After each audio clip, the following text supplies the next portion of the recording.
Jay Crawford, Adam the Bull, Garrett Bush, Dustin Fox, Jason Lloyd, Tyvis Powell, plus, ba-da-da-da-da, you're loving him, Mikey McNuggets. And so many big names, it would take me hours to say all of their names. The ultimate Cleveland sports show starts now. Booyah! We got to get Tyvis a helicopter. Yeah.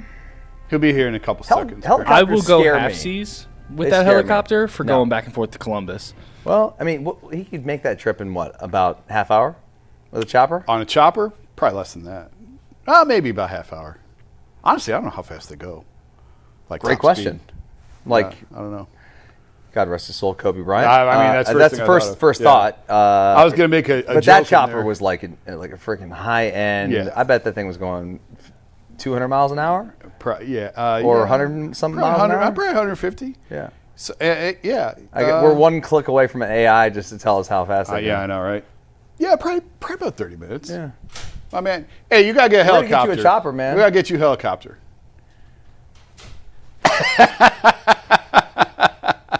He's arrived, folks. He's here. So I'll wait for you to get Helicopters fly at speeds between Oh, 93 Lulu'd and out today? 150 Look at this, miles man. per hour. Sharp. between 93 and 150. All right, so we weren't that far off. So according to AI, you guys are pretty spot on. Approximately 28 minutes between takeoff and landing, 31 minutes. You could be here in 30 28 minutes with a helicopter. That would be nice. It'd be very. You know, I thought about Ubering. What? It costs $135 to Uber from Columbus to this location. Yeah, one way, Yeah, I know. and then you got to get back. I know. Thought I hitchhiked back. What is wrong with you? Why would you Uber? I mean, do you work to get done in the car? Just sometimes you just like. You take a nap while they're driving? You just imagine. If I don't take naps, but just imagine if I did. So- and I came here just even more energized. What time do you walk out of the studio? What time do you get? 8:56 today. 8:56. Oh, see, that was the difference. It's what cost you. Yeah, So I know. 8:56, you walk out of the studio. Yeah. How far is your car away? How far do you have to park? Not far. It's like from here to like that wall back All right, there in the all right. parking lot. So it's a solid 2 hours. Man, nice little jog and- dude, I understand the grind. Hey man, it is what it is. You know. I did it when I was. Shout out to Tegna. Yeah. Shout out to Tegna. So Dustin sat down and said he's already played tennis for 4 hours today. Almost 4.5. Dang, I thought you was doing 2 hours. Yeah, we got a double. Here's what I session want. today. He said he was on the court at 4:45 this morning. I was. What other psychopath do you find to get on a tennis court at 4:40? What psychopath do you find that 4:45? opens the building At so you can go in at my alarm 4:45? was going off. I was getting out the bed. How many people are playing tennis at I don't know if 4:45? this is- Did I post that? Oh, yeah, we go. Look. It's dark out. You don't Yeah, I want to turned play lights on. Oh, it's an outdoor. I thought it was Yeah, indoor. I Oh, play it's outside. outdoor. I play outside. Oh, okay. Put doubles. the lights, man. Put the lights. We put the lights on at 4:45, and by 5 o'clock we were warming up. When is the last time you've done an athletic thing? What happened to the softball game? The KYC. I really enjoy it though, guys. It's not like this is not painful. Oh, I It's not- know. I know. It's not like it's a chore. It's like it's part of my life. Yeah, it's you what love, I do. You love doing it. I do. And I don't even think about it for a second when I'm out there playing that I don't get tired. Even though I walk off the court today and I burned 3,000 calories. That's crazy. Burning 3,000 calories by 11 a.m. is absurd and gives you the ability to eat literally whatever you want. And I will. For the rest And of the I day. absolutely will have whatever I want today, tonight, tomorrow. Well, so what are you feeling? Burger King? Great question, man. Somebody told. So we was doing. Probably Chipotle today. That's where I think I'm going for dinner tonight. But we was on the show yesterday, the radio show down in Columbus, and this guy brought up White Castle, or this might have been 2 days ago. Great White food. Castle, and I'm like, I haven't had White Castle in like 25 years, maybe. And they like, yeah, I get like 4 sliders and all. That's of all? What do you mean that's all? See, tiny. I can't eat like that though. Like I know how to sliders gain is some nothing. weight. Dude, I'd go there but and like get like I an can't eat. 8-pack. I can't eat like that.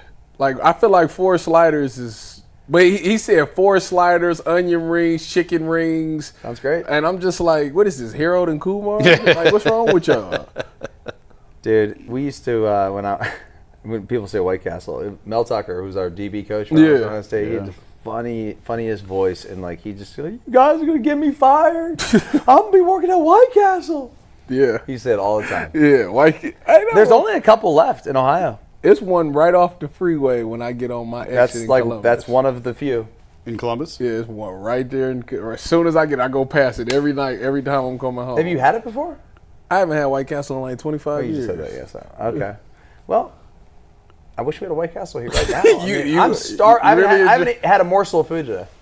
You haven't eaten yet, and you played 3 hours of tennis? 4 hours of tennis, and no. I mean, Lord have mercy. I've worked and I haven't really. I've been up since 4:45 and I ain't really ate nothing. I got up before you. Yeah. I got up about. And meanwhile, 10 to 4. Jason was over there snoring. I was up at 7. I got up at 7, dude.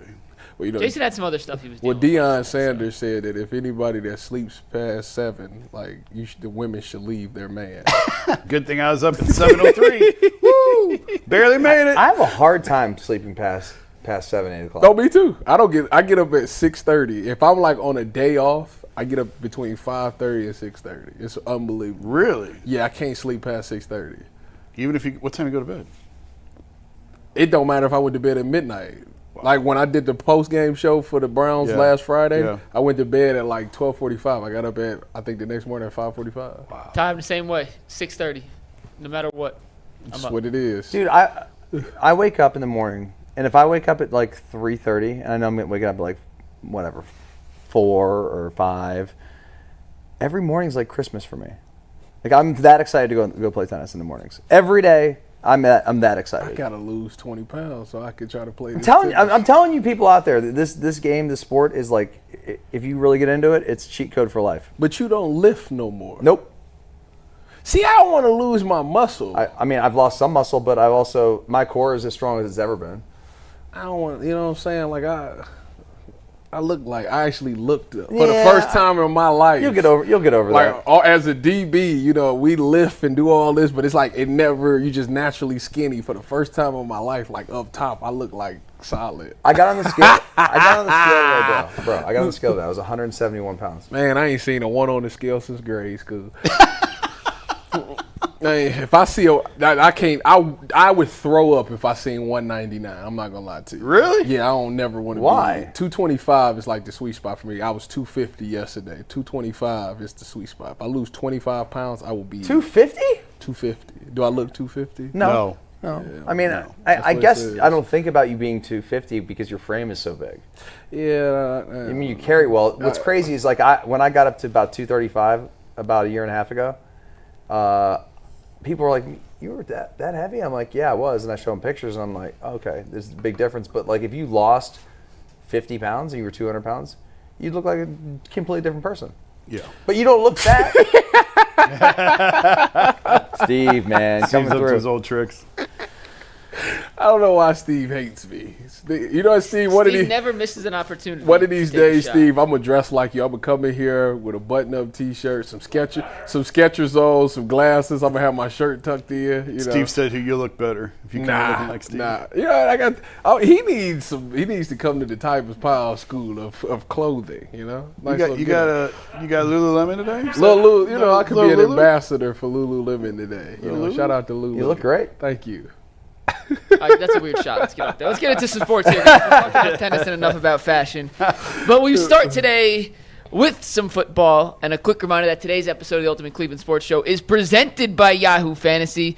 Fantasy football is back. Fire up the group chat. Get the draft boards ready and buckle up for a season filled with breakouts and overreactions that we all live for. The best part, it all goes down on Yahoo Fantasy. This year, the UCSS Fantasy Show is Fantasy Football League, not show, is moving back to Yahoo Fantasy. It is a terrific move. It is the best, easiest to use interface of all the fantasy apps out there. And to celebrate, Yahoo is giving away 28 new features to celebrate 28 years of fantasy greatness, giving you more ways to play, more ways to draft, and more ways to win it all. It all begins on August 4th. Stay tuned and get started by creating or joining a Yahoo Fantasy League at yahoofantasy.com/LockedOnNFL. That is yahoofantasy.com/LockedOnNFL.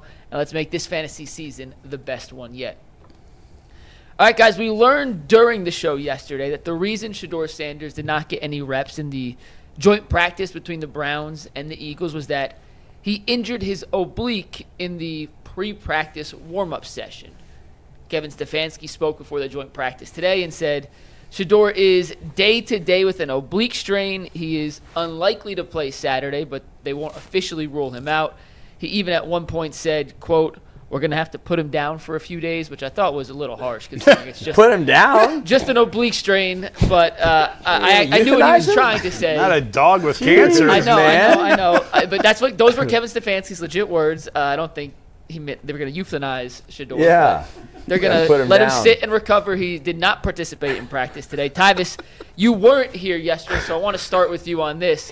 Take out what Kevin Stefanski said about putting him down. The reality is he did not practice today. He is doubtful for Saturday's preseason game between the Eagles and the Browns. What do you make of the oblique strain for Shedeur, and how should the Browns handle him moving forward? We don't know the severity. We don't know if it's a grade 1, 2, or grade 3, but you've been played in the NFL. I know you've had oblique issues in the past. How would you handle it if you were the Browns? I mean, it was obviously, I think they listed him as day-to-day. It's unfortunate for him because I thought this was a golden opportunity. You know, these joint practices against the Philadelphia Eagles, like it was going to be a lot of weight put into these practices, yesterday's practice and today's practice. So the fact that he didn't go was a huge missed opportunity for him, especially coming off the performance that he had in that preseason game against Carolina. So I hated to see it. I still don't think he's like in jeopardy of being cut or anything like that. I think that he's at least shown enough. Hopefully he's able to get back, you know, and practice next week. I'm pretty sure the starters are going to play against the Rams for probably the majority of that game because that's the last action you're getting before it's for real. But I hope that he's able to at least take next week's practice to get some reps in there and showcase like, all right, I'm still good mentally. Hopefully right now while he's out in these joint practices, you know, maybe he needs to stand behind the starting quarterback and just go through your things, go through your mechanics, be on camera showing like my eyes is going to where it's supposed to go. I'm calling out things pre-snap because those are the things that they had to knock on him about in the beginning anyways. So show that you've learned the game, you learned the playbook, you can handle everything because that's all you can do right now while you nurse this oblique injury. As far as the rest of the players go, you know, hopefully Dillon Gabriel is able to go in this game because like I said, I don't know how much he's going to go next week. So I hope he is able to go in this game and show us a performance, and hopefully we can get a nice little peg in order. And the Kenny Pickett thing, it seems like he's not likely to play this week. So next week after Joe Flacco and his starters come out, or maybe he even takes some reps with the ones. But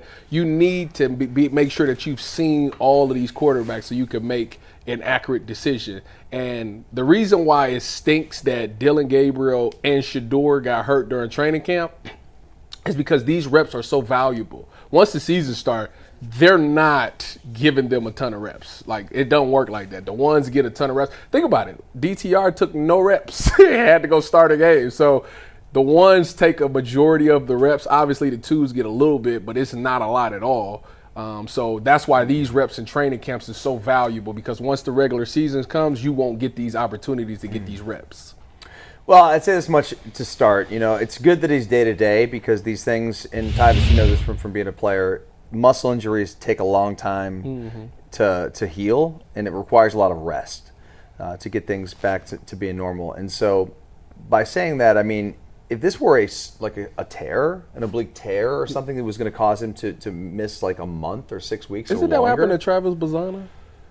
I believe Bazana, I think, was an oblique. It's very common in baseball. Yeah, it's baseball. It's very common. Any sport where your torso's contorting, twerking. That's. Stefanski said if this was a right guard who suffered an oblique injury, he could play through it. But with the quarterback and the throwing motion, all your torque comes from the oblique muscle, which is why this is where the quote came, where he said, "quote We're gonna have to put him down for a few days." Anything where you got to like contort your body to rotate. I mean, and you need power and strength, that's going to be an issue. So for him to say put him on the shelf for a couple of days. I think it's a real positive sign. I didn't expect him to play in this game once we heard the news about the injury. But I talked to a doctor yesterday about this. In fact, we did a little interview at the Fan, and we talked about oblique strains. And I said, well, how serious can they be? He's like, well, they can be serious. It could be a couple of months, it could be 6 weeks, it could be a month. But a day-to-day thing tells me I'm guessing he'll probably be back on the field midweek next week. That's what I'm thinking. You know what I mean? And that's okay. So it's not the end of the world, guys. I mean, he now has an opportunity to sit back. There's no pressure to go in this game. He can take some mental reps. Something that's good. I mean, he had a really good performance in his first game against the Carolina Panthers, and now he's not expected to go out here and play. He's not playing. Take a back seat, learn, got the headset in, and really digest everything that's happening. Get those mental reps so that when you get back on the field next week, you hit the ground running again. You pick right up where you left off. He should treat this like it's a regular season game, because once the regular season comes around, it's not like he's going to be QB1 coming in against Cincinnati. So how would you approach that game? You would prepare for it, like you go through the game plan, making sure you know everything, have the headset in, listening to everything, being able to make calls and stuff like that. He needs to take this week, because this is as close as he's going to get to actual being in a game week. Obviously, with preseason, he's going to be going in games. So take this week to be like, all right, this is how I want to do regular season. This is the things that I'm going to do. Use this week to do that. Yeah, I tend to think he may be down a little bit longer than what you guys are making it seem. The quote from Kevin, and I know it may be splitting hairs and making it semantics, was we're going to put him down for a little bit. That's more than a couple days. Kevin never gives anything up. He never says anything. So for him to go as far as to say we're going to put him down for a little bit tells me that's more than a couple days. And the timing on that is horrendous for him for a lot of the reasons that you guys laid out. We said last week, the next 2 weeks are huge for him in determining his fate of where he's going to be on this team. With the joint practices with Carolina, the preseason game against the Panthers, and now these practices with the Eagles in this game that he's got coming up, or that he had coming up this weekend. Now, obviously, the Eagles part of it is gone. He nailed the Panthers part of it. I think he did everything that was asked of him. But moving forward here, to miss out on this opportunity, and now you go into week 3 trying to get the starters ready, and now you're in full game mode of getting ready for week 1. Where's his next rep coming? Where's his next opportunity? So when you factor in the time that – I mean, Derek Carr, I think, missed 2-3 games last year with an oblique. I think that's kind of the standard. You usually miss at least 1 game if you're a quarterback with obliques. You guys are right. There's degrees to this, obviously, and they're not all the same. When the news broke when we were on the show yesterday, I'm like, man, that could be 4 weeks, 4 to 6 weeks. Mm-hmm. With pitchers in baseball, it's almost standard that it's 4 to 6 weeks for these guys. Well, if it was, that would be the Browns actually probably treat it as a blessing in disguise, because now you can carry 4 quarterbacks. You put them on IR. You put them on the 53, then revert them back to the IR, and there you go. Now you got 3 quarterbacks for the season. Yeah, and I am kind of curious to see how they play this now with the numbers game. I'm not saying it's 4 to 6 weeks. I'm just saying in baseball that's what a lot of times it turns out to be. Hopefully it's only a couple of days. Hopefully it was just very minor and he can at least be back on the practice field at some point next week. I'm not that optimistic at this point, just given the history of these things and how these things typically go. You're going to err on the side of caution. He wasn't going to be your starter. He was never going to be your starter. So why are you it's not like you're trying to rush him back to prepare him for week 1. So it's unfortunate, man. It's weird. We joked about it yesterday. They got 4 quarterbacks in camp, and 3 of them are hurt, and the old man is the one still standing. So, hopefully Dillon's okay to go this weekend. It sounds like he is. He took all the reps that he was supposed to take in joint practice today, which is a good indication he's ready, that he'll be ready to play on Saturday. Yeah, so we'll get the first real look him at and him. Snoop. Kevin said if he wasn't ready, it was going to be all Snoop Huntley. So thank God it looks like Dillon's ready, because what a waste of a preseason game. And no offense to Tyler Huntley. No, we just know what he is. You get nothing out of it. We know what he is. He's not going to be here. If Tyler Huntley is on this team, then all hell's broken loose in the next couple of weeks. So it would just be a waste of a game. Every snap that he takes is a waste. And I get it. You got to fill the time, and you're not going to run Flacco out there in the second I get it. But every snap that Tyler Huntley takes is a wasted snap. I don't know how you can see it any other way. So hopefully Dillon can perform, stay healthy and perform. Pickett, I think, is still a little ways away yet. I want to see him. I'm sorry. I know a lot of people have their opinions on him, but I know that the starters are going to get a lot of rest. Maybe that's what they do. Hopefully he comes back next week and Joe plays 2 quarters, a quarter and a half, and then Kenny comes in because you want Kenny. Y'all battling for quarterback 1 technically, so you will want him with the ones. Technically, I'm trying to be politically correct. Yeah. If that's the case, then you will want to see him in with the ones anyway. So you could easily get him a couple of reps with the ones before the 2s comes in and he plays that game. Can I ask you guys a question on that real quick? If they don't well, thanks. But like they still haven't named a starter. At some point, I feel like it's like, and when I say at some point, I mean much sooner rather than later. It's advantageous for Kevin Stefanski and for this team just to name a starter and ride with it. Can you wait till after the Rams game to give Kenny Pickett a half, essentially, to allow this competition to continue for that long? You said wait till after the Rams game? Yeah, if Pickett's not playing Saturday. Right. So you're saying if he plays a half. Mike's saying wait till after the Rams game, give Kenny a half against the Rams. Okay, so let Kenny play in the last game. Yeah. A half. And then make a call after. I mean, what's wrong with that? Yeah. Guys, here's the thing. Everybody knows that if Pickett doesn't win the job, it's going to be Joe Flacco. So they don't need to say shit. It's going to be Flacco. Yeah. Most likely, it's going to be Flacco unless Pickett goes out there and is sensational. Unless Joe gets hurt. Or that. Unless Joe that's the only thing at this point. Kenny's missed enough reps and time. And listen, I was the one that said all along I thought Kenny was going to be the starter. And had he been healthy the whole time, I'd be curious to see how that thing played out. But he got hurt so early and missed just enough of the 11-on-11s and some of the stuff that they were doing. I don't know how it can be anybody but Joe at this point. Are you okay with rookie backups? Remember we made a big thing about Josh Dobbs and DTR when they traded Josh, and we went through that season and DTR ended up playing. Are you comfortable with Dillon Gabriel and Shedeur as the only options if Joe Flacco got hurt? Well, I don't know what choice you have. So there's 2 different conversations. No, because this is where the 4 quarterback thing comes from. Right. It depends on what team you are. Yeah, but dude, we're not the Chiefs.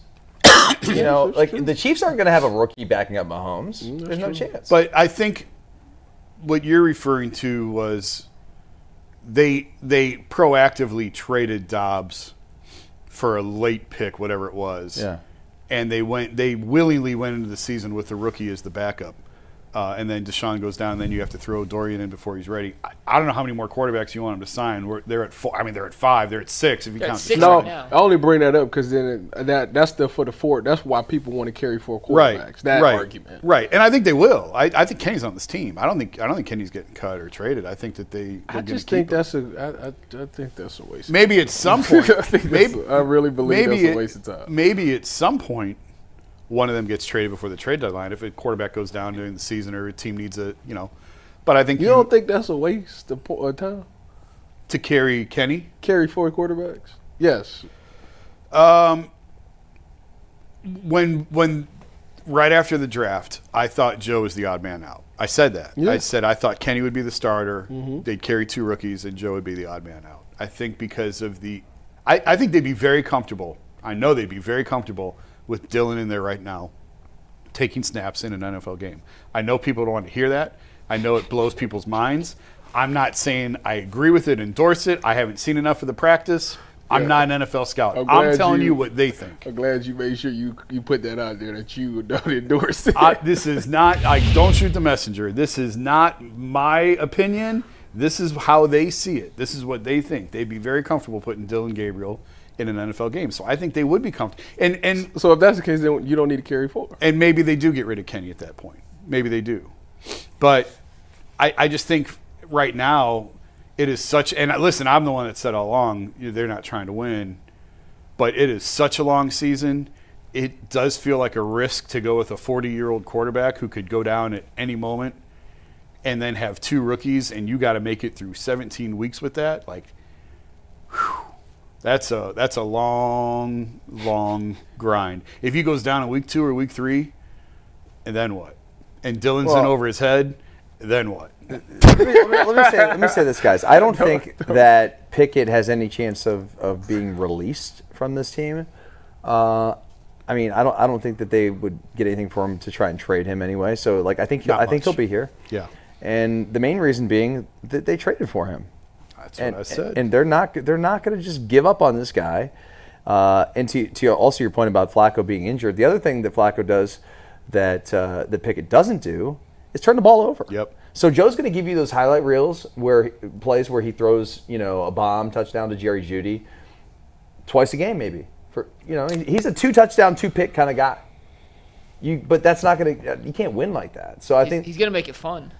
Sure, but still, there is maybe some upside with Pickett because he's a former first-round pick who has not really been given a full opportunity to play in this league. So I think in the Browns' eyes, they're like, we know what Flacco is. Flacco is. No one else is beating down Flacco's door to get him to play. He could have been a backup somewhere else, but Joe sat out there for a month in free agency. Right. Nobody picked him up. Right. Flacco's here. We're lucky to have him, and I think Joe's a great guy, and I'm happy to root for the guy if he ends up being the starting quarterback. But the reality is, we know what he is, and yeah, he can give you a magical run for 6 games, 7 games. Is he going to stay healthy for a full season? No, because nobody does. He can at least make it through a training camp. Yeah.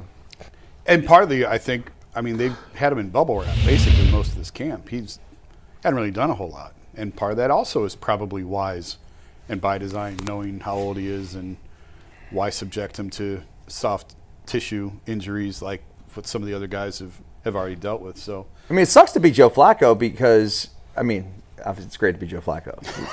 Let's be honest. But in this situation, it kind of sucks because you think about the guy who wants to play and compete, and he's an awesome dude. But he's sitting around and he's just like, looking, he's like, man, they are really stacking the deck against me to be the starting quarterback. Flacco? I think so. They don't want him to be the starting quarterback. I don't see the benefit in playing. I've said that all along. What is the upside of playing a 40-year-old quarterback this year? You said it from the very first day they signed him, Jason. I didn't understand it when they signed him. I don't get it. This is why. I'm going to ask you this question. When you go to camp, who's the best quarterback when you watch them, who's the best looking quarterback? Joe Flacco. Yes. But what's the long-term play on that? But he's not. There isn't. The only longer. long-term play out of any of this is the 2 rookies. Yeah. That's it. And if they're not, we've always said that they shouldn't go in week 1. Correct. So how do you buy them time? With a 40-year-old quarterback. That's what. But like I said earlier with Tyler Huntley, every snap he takes in the preseason feels wasted. Honestly, every snap Joe Flacco takes this year feels wasted to me. It's wasted. It's not wasted because it gives them the best chance to win. If it's a gap year, which it is, and if we know it could be the 2 rookies, one of the 2 rookies could hit, and they could. So they could, but you're not going to know that till week. I don't even know arbitrarily. I don't know what week number that would be. My guess is the London game, Vikings. 6. That's 6. Five. Oh, that's 5. I thought that was 6. Whatever. No, it's because they come back to play the Steelers week 6. Okay. In Pittsburgh. So you think in London is when they unleash one of the rookies? I do. Okay. I'd be fine with that. Me too. I said 4, 5. That's 4 weeks of sitting there preparing and studying and seeing how the game go. You should be good by then. I said shortly after the draft, I hope when we get to the end of the year, Shedeur started more games than anybody. Because God bless Dillon Gabriel. I don't know how you can look at him as the long-term answer at quarterback. I just don't see it. And Joe's not. And more than likely, Kenny's not. So if anyone in that room has a shot of being it, Shedeur's the only one. Let me ask you guys this real quick because we got Ross in the queue that we're going to bring him in a sec. Shedeur most likely not playing Saturday. Yeah. I don't know if you guys saw the ratings that came out. They announced week 1 preseason ratings. And the Browns-Panthers preseason game was the most watched preseason game in a decade. Did they carry that on NFL Network? It was on NFL Network. Okay. 2.2 million views. Because I watch it just locally. What was just out of curiosity, what was number 2? I just saw Yahoo graphics saying it was the most watched preseason game in a decade on the NFL Network. Dang, I wish. So if they did 2.2 mil with Shedeur's debut, what numbers Dillon Gabriel lights and the Huntley hide 0.2 pulling in? You know Saturday. what? 2.2 is a million more than Taylor Swift and Travis Kelce pulled yesterday. Well, they're like at 9 million right now. So that was 1-3 live. I think, was that where it Big peaked? number. That's ridiculous. Did it peak I at didn't one? check it out. I'll be honest, I That's didn't check it after. ridiculous. I Was there any breaking news on there? Her album Her cover. album? The cover? The cover. She unleashed her. Well, it album. comes out December 12th, I think. Does it? 12, I I don't think is what it is.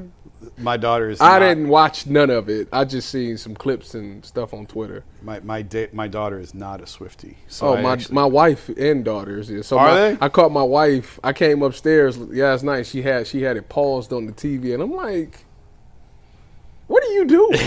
She said, Basically "I'm cheating a on us, Tyvis, if Swiftie." she's watching New Heights. I'll let her know. My daughter. Where's what is loyalty now? And she nowadays? went to the concert Did she? in Cincinnati. Yeah, very expensive, but it was a birthday gift. But now she's like not really. She's into like Tyler the Creator. Really? We need to find. We gotta find someone from Northeast Ohio. went to Just the name concert. Taylor Swift, like a random person with that name, and just say we got Taylor Swift coming on. Basically, see if we could get the crazy viewers. We got Ross Tucker in the queue, guys. Give me 1 sec to do a quick weed, then we'll bring in Ross Tucker to talk a little football. Guys, August 26th is officially FanDuel Futures Day, a brand new holiday for football fans who live for bold predictions and preseason hunches. For just 24 hours, FanDuel is giving you deals on NFL season predictions. So whether you're calling your MVP, eyeing a long shot division winner, or ready to crown your Super Bowl champ before week 1 even kicks off, this is your moment. Visit the FanDuel app today and start planning your future bets now, because Futures Day is a one day only event. It's happening on August 26th right here on the FanDuel app. Use promo code FanDuel.com/UCSS to get in the game. FanDuel, America's #1 sportsbook. And with that, we are thrilled to welcome in Ross Tucker to the show. Ross, how you doing today, man? I am doing fantastic. What's up, fellas? I recognize some of those faces. How What's up, are big ya? dog? What's up, man? I'm ready. I was at joint practice, Browns Eagles yesterday, and I'll be calling the game on Saturday for the Eagles broadcast. So Nice. I'm ready. I got to tell you guys, I thought the Browns were super impressive yesterday. I mean, Really? I think you can make a very strong argument that they got the better of the Eagles in yesterday's practice. I saw where even the Eagles beat writers, several of them said they thought the Browns were the better team. You know, even some of the guys that said the Eagles, they said it was very, very close. So take that for what it's worth. You know, you never know what situations they're trying to put guys in or whatever. But it certainly was not, you know, like the Eagles' dominant TKO that I think most people would think it would be, right? Yeah. All right. So let's start there. What do you make of this Browns season? Because I've said all offseason, I just said 15 minutes ago, this is a gap year. This is not a playoff team. Their quarterback is coming in next year's draft, and they're just biding time to get there. It's one day. Based off what you saw yesterday and based off what you know of this team going in, do you agree with that? Do you think this is a gap year for them, or how do you see the Browns season playing out this year? By the way, I always wanted to do that. When do people get to do that? And how rich do you have to be to do one of those gap year things? After high school, like you take a year off and between high school backpack and across college, Europe. or during college, or between college. Like your parents must be really rich if they just give you a year to go to Europe and do whatever you want to do. How is that even a thing? Like where I'm from, there are no gap years. Okay, like you're working or you're in college, maybe. Ross, I spent my gap year cleaning carpets and working in a factory. I took a year off after high school. That was my gap year, cleaning carpets. Nice. Well, so listen, let's be honest, right? I mean, what's the high end for the Browns? If every team has questions this time of year, right? If most of the Browns' questions get answered favorably, right? Positively, or they win 7 games, maybe? Yeah. Maybe, right? So if you enter a year where 7 wins is your best case scenario, well, I think gap year is probably a good way to describe it.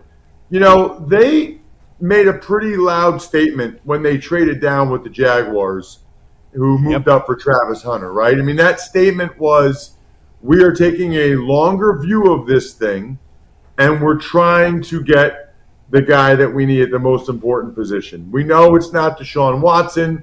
We know it's not Joe Flacco.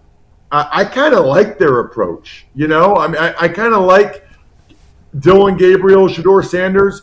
To me, the more games those guys start this year, the better off the Browns are, right? Let's find out, do one of those 2 lottery tickets hit? Do one of those two guys have what it takes to be the long-term answer in Cleveland? Maybe it's Pickett. Can Stefanski do a reverse Baker Mayfield? We saw what happened with Baker or Sam Darnold when they went to other places. Can Stefanski take Kenny Pickett and turn him into an above-average starting quarterback? I tend to doubt that, but maybe. My point is this. Joe Flacco isn't the answer. I love Joe Flacco, right? I love Joe Flacco. And maybe he gives him the best chance to win the first couple games, but I think it makes a ton of sense to play Gabriel and Shedeur as much as you can. Maybe you hit on one of them. Maybe you won the lottery, and one of those guys is a legitimate starting quarterback that you want to have be your guy going into 2026. That would be perfect. That'd be amazing. At a minimum, though, what are they? Are they number twos? Are they number threes? Are they inexpensive number twos? The more snaps those guys get this year to define what they are, I think the better off the Browns are in 2026. So you mentioned Kenny Pickett. You've seen Kenny Pickett. He was in Philadelphia. He was in Pittsburgh. Hasn't really done much in the league in terms of putting up big numbers. Hasn't played a ton either. So there is some, I guess, quote-unquote upside or some value there with him. You mentioned Baker. Maybe a change of scenery is really good for Kenny Pickett. I don't know. He's hurt right now. He's not playing, which stinks for him. But, the Browns like him. They like something about him. They traded a fifth-round pick for the guy, and they're trying to give him opportunities to become the starting quarterback. By all accounts, inside that building, everybody, it seems like they want him to be the starting quarterback. Sort of know that Flacco's 40 years old. He's not the future, that whole thing. What do you – you sort of said you doubt that you think Pickett can become a franchise quarterback. What you've seen from him in Philly and what you've seen now and in the past, what is the upside with him? Yeah, well, let's start with this, right? I think he's a 500 quarterback in his career, and I think he started 20-some games maybe, right? Or he's at least 8-8, right? So, right. That's not bad. My personal sense on Pickett, right, is that he's probably a low-end starter, high-end backup. If he's your starting quarterback, you probably wish you had somebody better, and you probably don't have a great chance to actually do anything of significance. You love him as your backup, right? I think he's somewhere in that spot. Now, by all accounts, he's very smart. He does move well, right? So if you're pro Pickett and you're Stefanski or Andrew Berry or whatever, the thought would be maybe in our system, he can be like Kirk Cousins, right?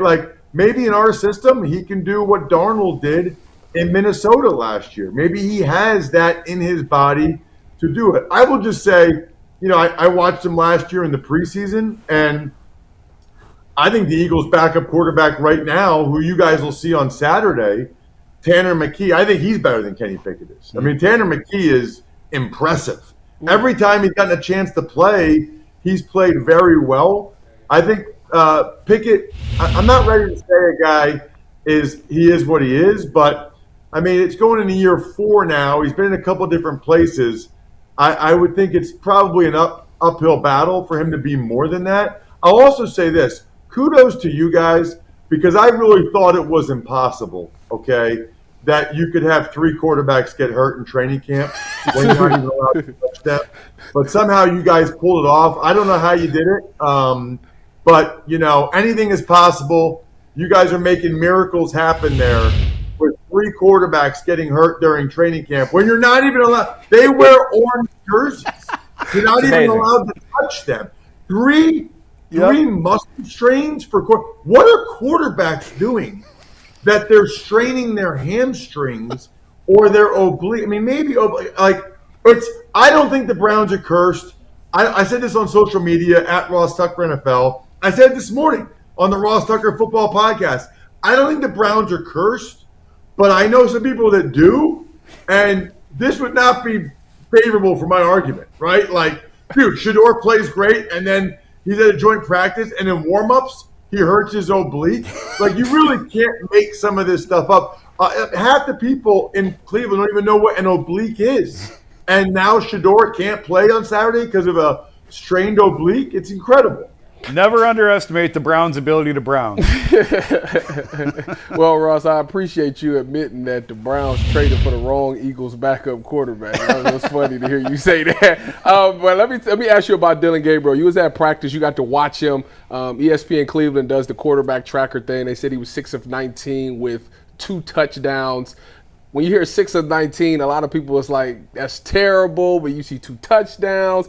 You got to see him live. What do you think of him? And what do you think he needs to do in the preseason game Saturday to make people go, okay? Because right now, Shedeur got the whole fan base like, we don't need to see nobody else. Shedeur is the guy. What does Dillon Gabriel need to do in the game Saturday to be like, all right, it's a fair competition?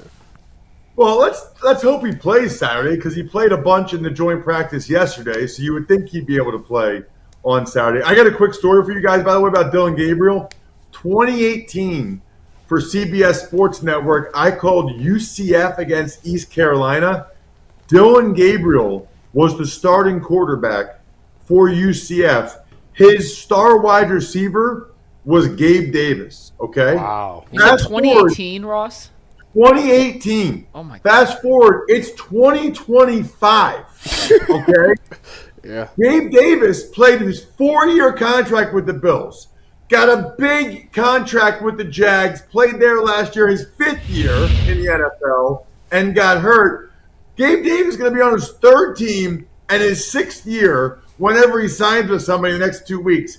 And Dillon Gabriel is just now entering the NFL. Like, that's unbelievable. Man, he looks little out there. I mean, he looks super little. That's okay.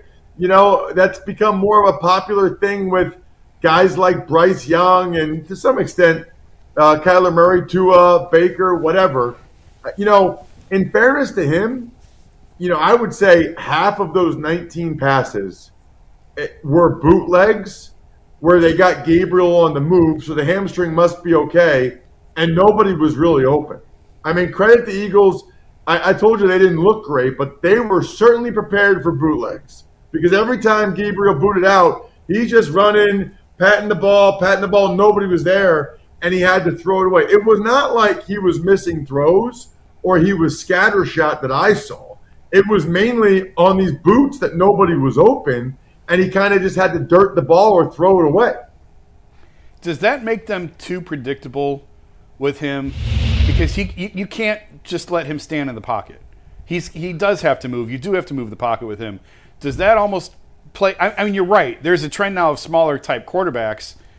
So where's the line on this? How do you make this work between, okay, we can make angles, we can create lanes for him, and not being too predictable if everybody knows it's going to be a boot or a rollout because he can't just stand back there and pick guys apart?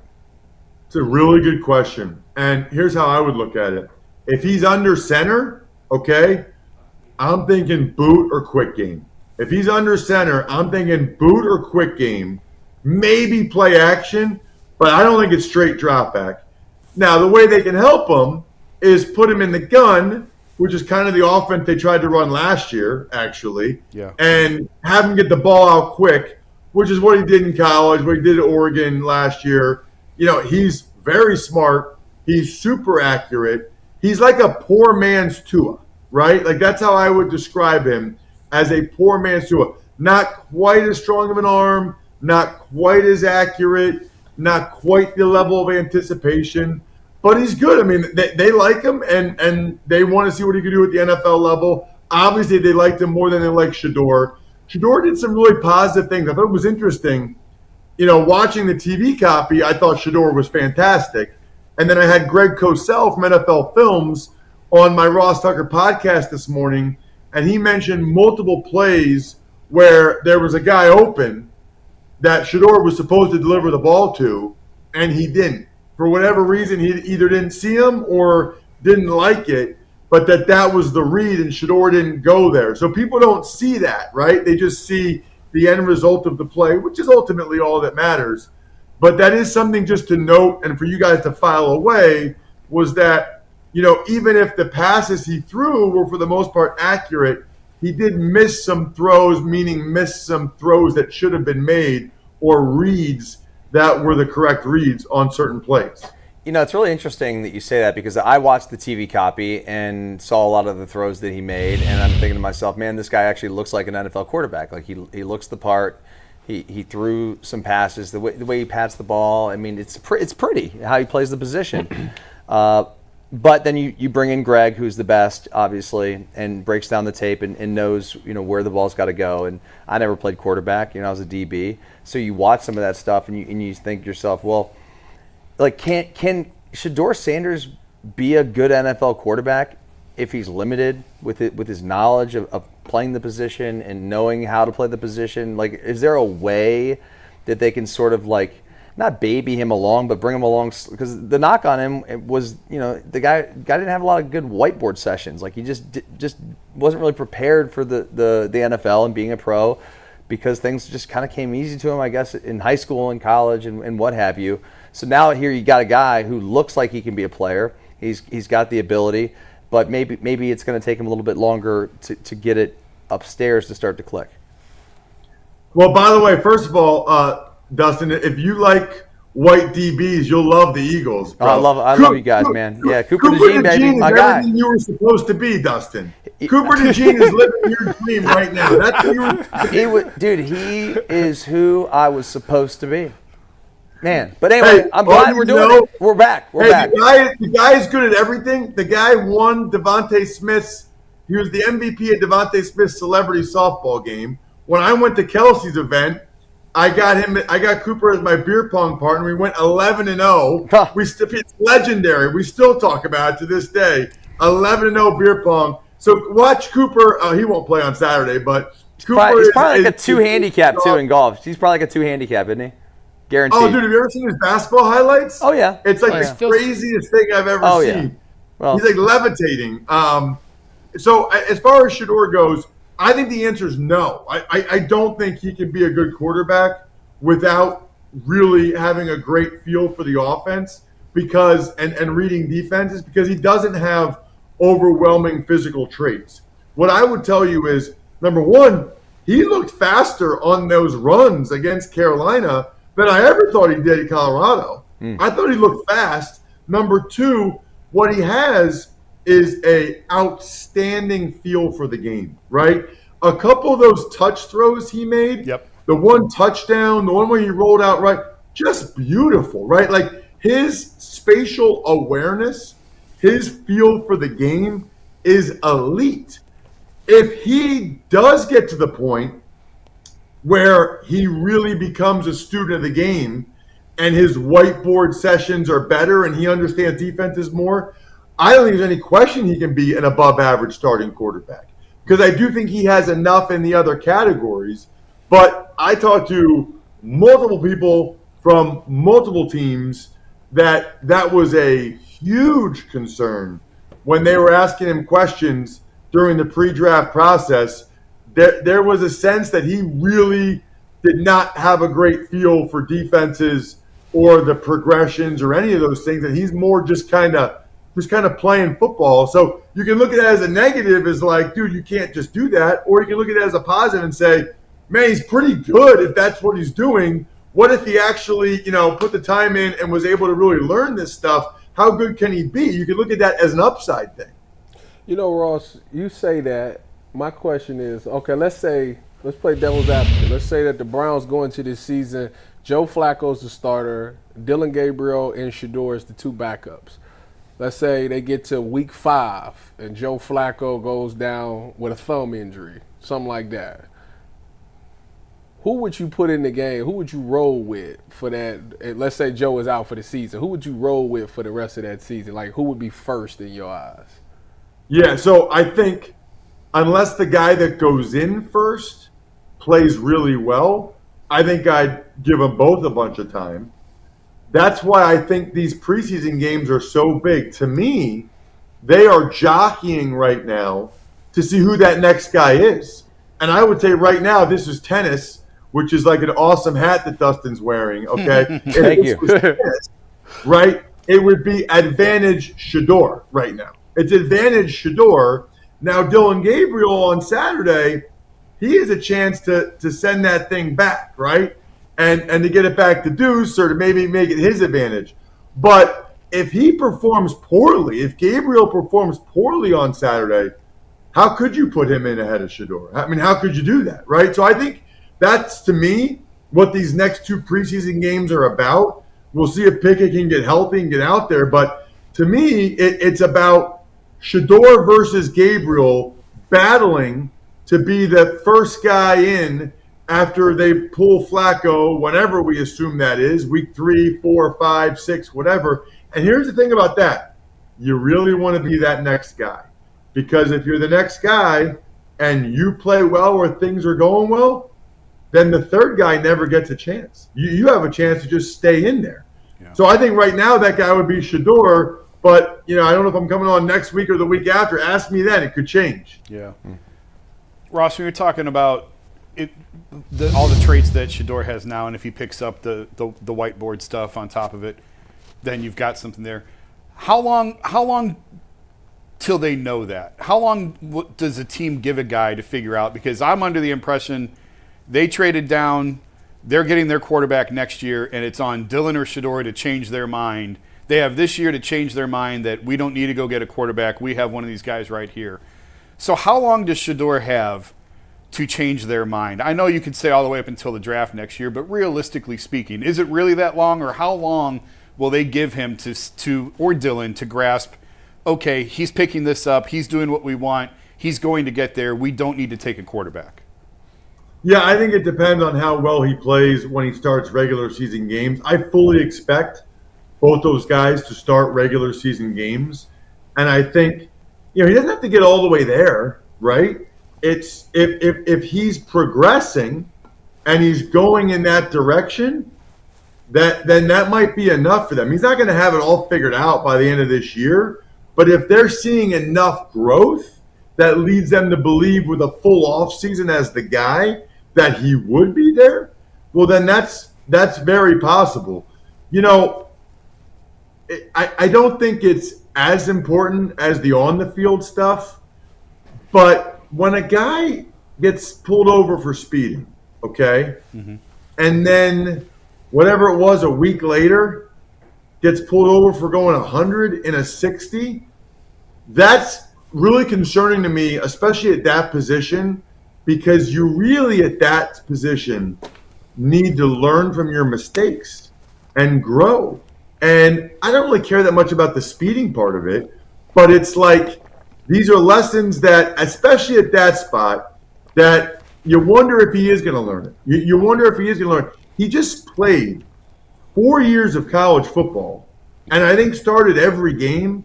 So it's concerning to me that he doesn't know, I guess, what he doesn't know in terms of, offense and defense and football based on all these reports.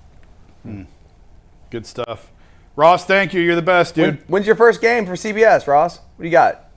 Week 1, yeah, I'll be in the booth. I'm on the 6th crew for CBS. So week 1, I've got the Arizona Cardinals at the New Orleans Saints. Week 2, I have the Cleveland Browns at the Baltimore Ravens. Ooh, all right. Last year, I was the good luck charm for you guys, I guess, because last year was I did that Browns-Ravens game where Jameis and the Browns beat them. So we'll see what happens. But I will have the Brownies on CBS, so it's a good thing for all the ladies there in Cleveland. You'll really be looking forward to September 14th when I'm on your TV. Ross, have a great season, buddy. We're looking forward to it. Later, dudes.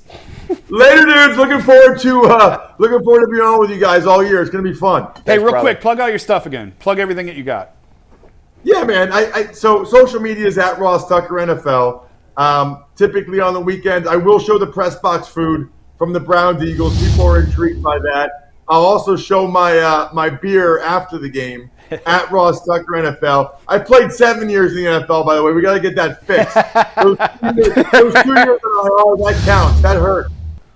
And then I got the Ross Tucker podcast, and I get a chance to call NFL games for CBS and Westwood One on the radio. So I don't know how many primetime games the Browns have for me to potentially do a radio game, but 0. The bottom line is if you follow at Ross Tucker NFL on social media, it's basically locking in all of your dreams coming true. At Ross Tucker NFL. All right, we appreciate it, buddy. Thanks so much for the buddy. time. Thanks, Ross. See you guys. He's awesome. Is he every 2 weeks, Mike? Every other week during the season. Yeah, okay. every other week. So, All right, so we'll get him after the Rams preseason then. I'm not sure when the every other week technically begins. But okay. Because it starts. There's like a start date for every other week. But yeah, Ross will be with us all season. Guys, got another football topic to get to. First, a reminder that Monarch Money is a proud sponsor of the Ultimate Cleveland Sports Show.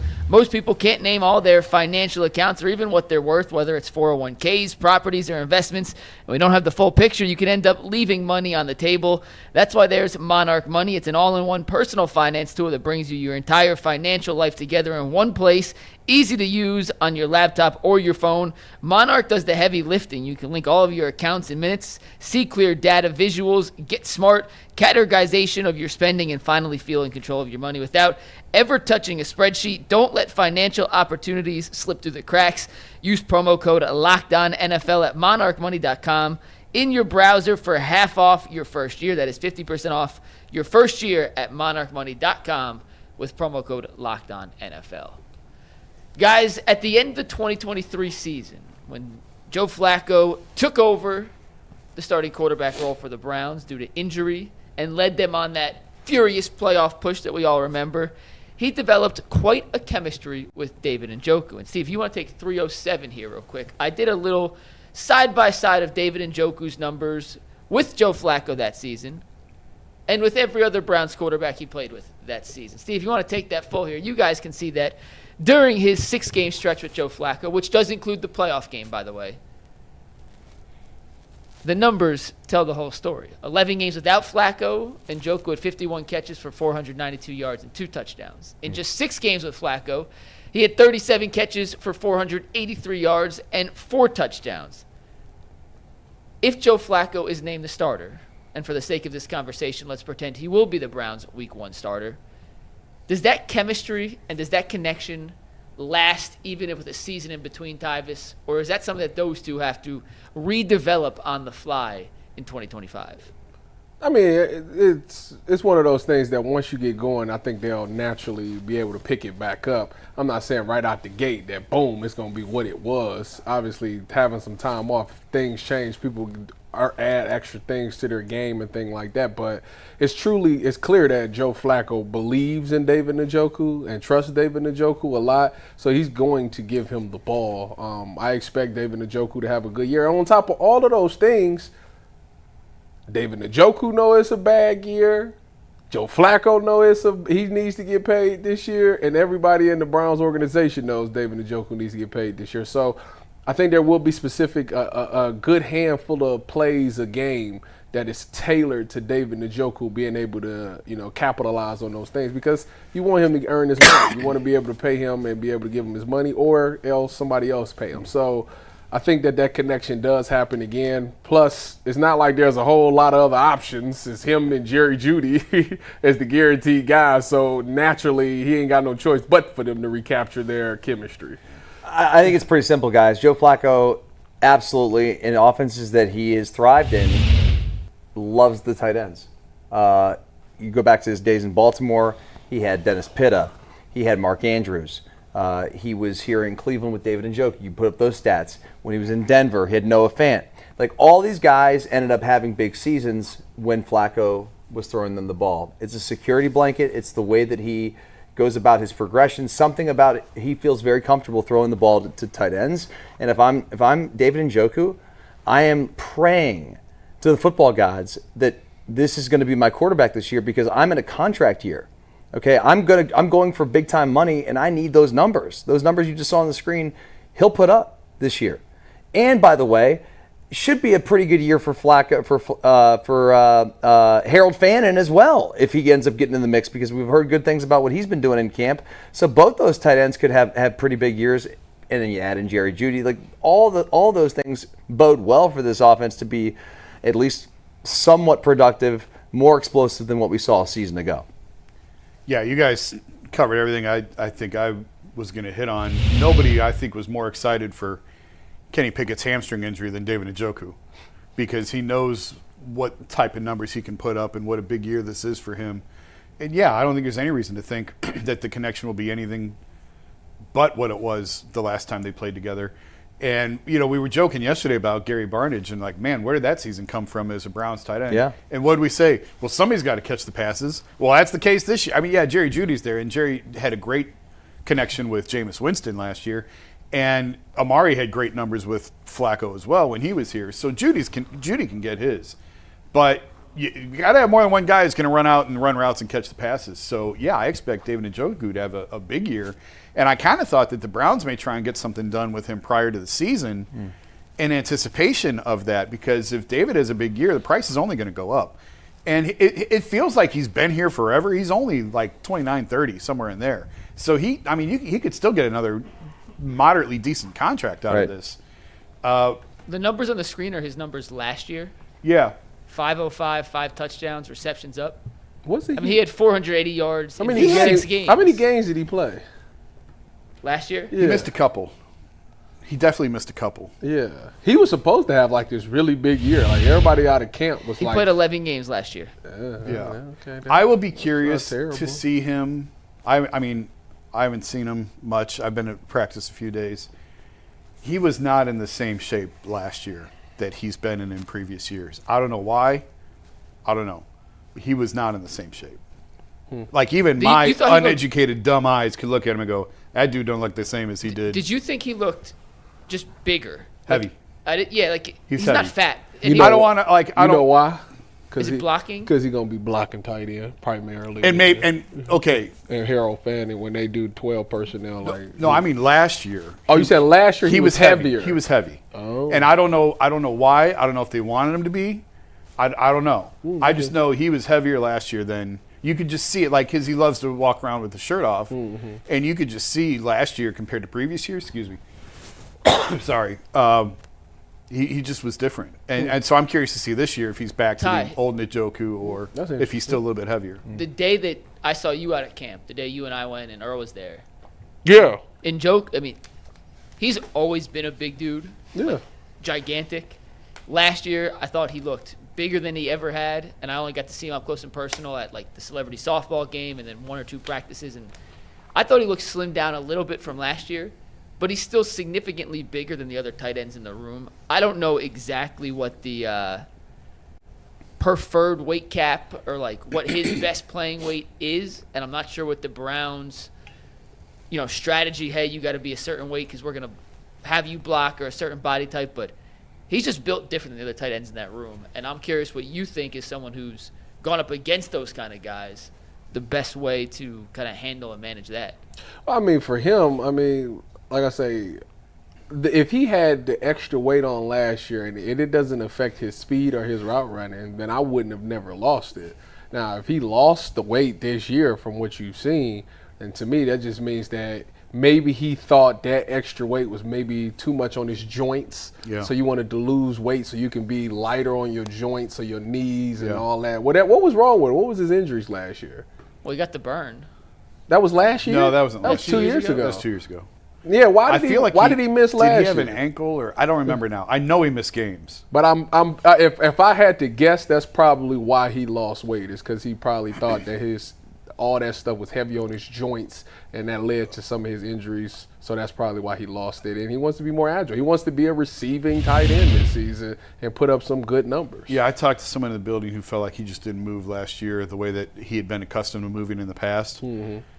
Speed, agility, all that stuff. He just wasn't the same. Yeah, and that's why he lost the weight then. And so, now I'll circle back around. That may be why they haven't offered him an extension yet. Maybe they want to see what this year looks like. And well, my thing, he's always been, what's made him so special is that he was an athletic guy. Yes. So I don't understand why he felt he needed to be the athletic guy that can jump over guys and be this huge red zone threat that you are. Like, be that guy. Yeah. You don't need to put on weight to slow you down. Like, don't make sense. On ESPN real quick, he had missed 3 games due to an ankle sprain and missed 2 games due to a knee sprain last year. Okay. Yeah, losing weight to help with that.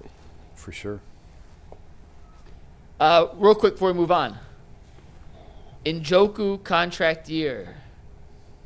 Jason, to your point, he is 20 29 years old. Do tight ends age the same as receivers? That's kind of what I was going to ask. Yeah. How comfortable in contract years would you be willing to give an extension to? We know there's a cliff at 30 with receivers usually, and we saw how they ran from the cliff with Amari, and it was the right decision. With tight ends, I honestly don't know. I think that they've got a longer shelf Yeah, life. they just definitely because do. Tony G was still banging with the Falcons, and he was like in his mid-30s, wasn't he? I mean, look at Travis. Travis is still Travis is rolling. still Yeah, doing it. Yeah. I mean, It's because it's a think X about factor. the fact that he might still be in the league. Mercedes Lewis was in the league for like 20 years. He was like 40. Yeah. Yes. Like playing tight end with the Packers. They're So 40. you find ways to sort of, I mean, those guys are so crafty with their ability to get open, and it's important to have the skill set to be some sort of a viable blocker too. And if you've got the ability to do both, then yeah, you can still be in the league for a little while. So you'd feel more comfortable extending a 30-year-old tight end over a 30-year-old receiver? Well, the only concern I have like with the David Depends on who the Njoku receiver is thank you. That's a good point. But I would say, like for Njoku, he's known for his twitchiness and his athleticism. That is something that he will decline in as he gets a little bit older. Yeah. Not known for his blocking, but he's known for making big plays down the field. So I think it depends on who the tight end. Like Tony Gonzalez, I mean that guy was just a stud. But he also later in his career wasn't quite as athletic, but still got the job done. Yes. And he was a big body guy. Like the older you get, I feel like the more you do need to put on weight because you are more of a blocking guy. And now you're not going to beat him on the route, but I can beat you if I box you out. That's kind of like where Mark Andrews is now. Like he kind of just gets in the front of you and just hard to get around him to make the play. So I mean, Shannon Sharp could step in the league today at 50 whatever, at 58, and I couldn't guard him right now. I mean, I'd shut Shannon Sharp down. I'm telling you that today. I'd press him. I'd get right up on the line while he in his 3-point stands, and I'd press him right off the line. Is there anyone you can't shut down in the league today? there's no one that he can't stop. I mean, Nope. it is amazing the level of confidence you have. I wish that I had it I'm just telling you. because I think I've got a lot of confidence. I wish somebody would be like, you know what, Tyvis, you talk all this talk. I'm going to give you one rep against somebody in the league. I promise you, y'all will be like, wow, you really stopped him. Yeah. Yeah. I really like that. Yeah. I really like that. Don't ever get it twisted. I really like I can that. still cover for I think I could play. And if it's a tight end, that's stealing. Like I wouldn't even waste my time with a tight end. I can give you a game. We'll see how the knees feel. If I lost 20 pounds, for sure. I think I could play a game corner. You think? One because game. you play tennis, so you'll be good. Oh, one game. Not a season. Oh no, yeah, no. I probably. How got long one would it take game you to too. recover from one game? Depends how many times they run to the boundary. That's a good question, right? I remember when Byron was the coach, or Byron Scott was the coach. I was covering the Cavs, and he was 50-something. I said, "Could you play now?" He's like, "Hell no!" He said, "I'd pull every muscle in my body." Like, he was more concerned with the hamstrings than anything at that point. He said it was hamstrings; they'd never last. No, they get sore and sore by the day. They do. I raced some kids yesterday, and man, I ran one time. My hamstring started cramping up. I'm like, man, but I won the race though. I won the race. We know you That's didn't all that lose. matters, Ty. All right, guys, let's move on. Before we do, a reminder that August 26th is officially FanDuel Futures Day, a brand new holiday for football fans who live for bold predictions and preseason hunches. For just 24 hours, FanDuel is giving you deals on NFL season predictions. So whether you're calling your MVP, eyeing a long shot division winner, or ready to crown your Super Bowl champ before Week 1 even kicks off, this is your moment. Visit the FanDuel app today and start planning your futures bets now, because Futures Day is a one day only event. FanDuel, play your game, America's #1 sportsbook. All right, guys, let's talk a little baseball for a sec. We'll finish the show with some more football, but the Guardians got rocked by the Marlins last night. It got to the point where Austin Hedges pitched, and he was the only Guardians pitcher yesterday to not give up a run. But I don't really want to focus on the game itself. I wanted to focus on a bigger picture topic. And, of course, I should start doing this more often, because every time I put in the rundown, player X is slumping, they have a big night and or hit a home run that night. So last night I sent out in the rundown, guys, Steven Kwan has been in a major slump since the start of July 1st. Now, Homer. he had one hit. It was a home run. But since July 1st, he's played in 34 games. Steven Kwan, a contact hitter, one of the Guardians' most productive bats in the lineup, is hitting just 231 with a 632 OPS, both significantly, or not both, the average is right around league average. The OPS is significantly below even league average. Jason, I know it's an up and down season, a long season. Players go through slumps all the time, but 34 games is not a tiny sample size, and the Guardians are winning despite the fact that they're not getting much, if anything, in terms of offensive production from Steven Kwan. The alarming part, if you want to zero in on Kwan, to me, is the same thing happened last year. At the same point. Remember last year we were having the conversation, Tyvis and Jay were betting about if he could hit 400 or not, and he didn't even hit 300, let alone 400. He slumped so badly. I looked it up earlier. I can't find the exact numbers, but from end of June, I think, through July and August, it was like a 60-game stretch in the middle of the season last year. He hit like 220. And now you're telling me since July 1st it's 231. Well, it's basically the same as last year. When I saw your graphic, I tried to pull it up real quick. From July 1st last year through the end of August-ish, I think he was right around the same. I'll pull up the numbers. I'll do the yeah, same go thing. to like the game log on reference. Yep, give me 1 sec. I got you. I think he was right around the same 230-ish from July 1st on. So he running out of gas. So there's a trend here. Like for it to be the exact same point in the season, now obviously he wasn't near 400 this year, but he's having a very good year. And then if he hits the same wall at the same point in the season 2 years in a row, I think you can start to look at that and say, okay, why is this happening?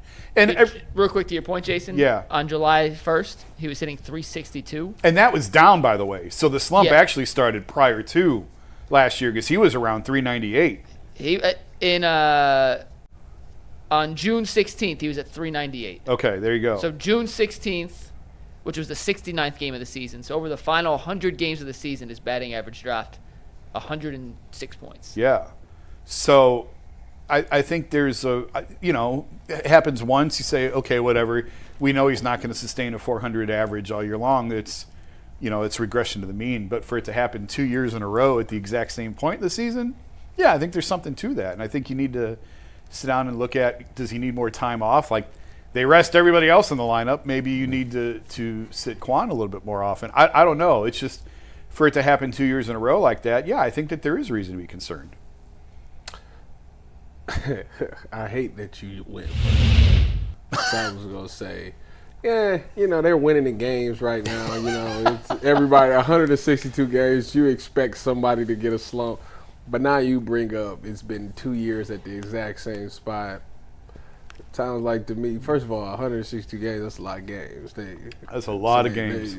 He should definitely get some rest time over the course of that. I don't know. Maybe that's some off-season training, maybe? Like, maybe he needs He's not a big guy. I know, but, like, you got to think, like, how can I withstand it? A lot of the times it's through working out, like lifting, and to make sure that you still have those energy towards the latter of the, like, people don't train for the first quarter, they train for the fourth and overtime. Like, that's when it matters the most.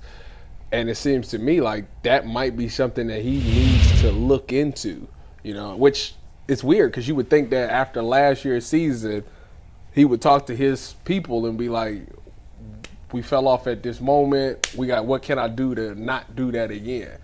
And the fact that it's happening again makes it seem like that conversation maybe didn't happen, or maybe that's just who he is. I don't know. All I know is he's supposed to be getting paid here in about, 2 years? He better fix it if he really want to really hit the bank.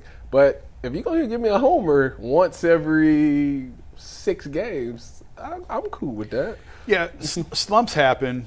Guys go through 20-game stretches where they're not seeing the ball well.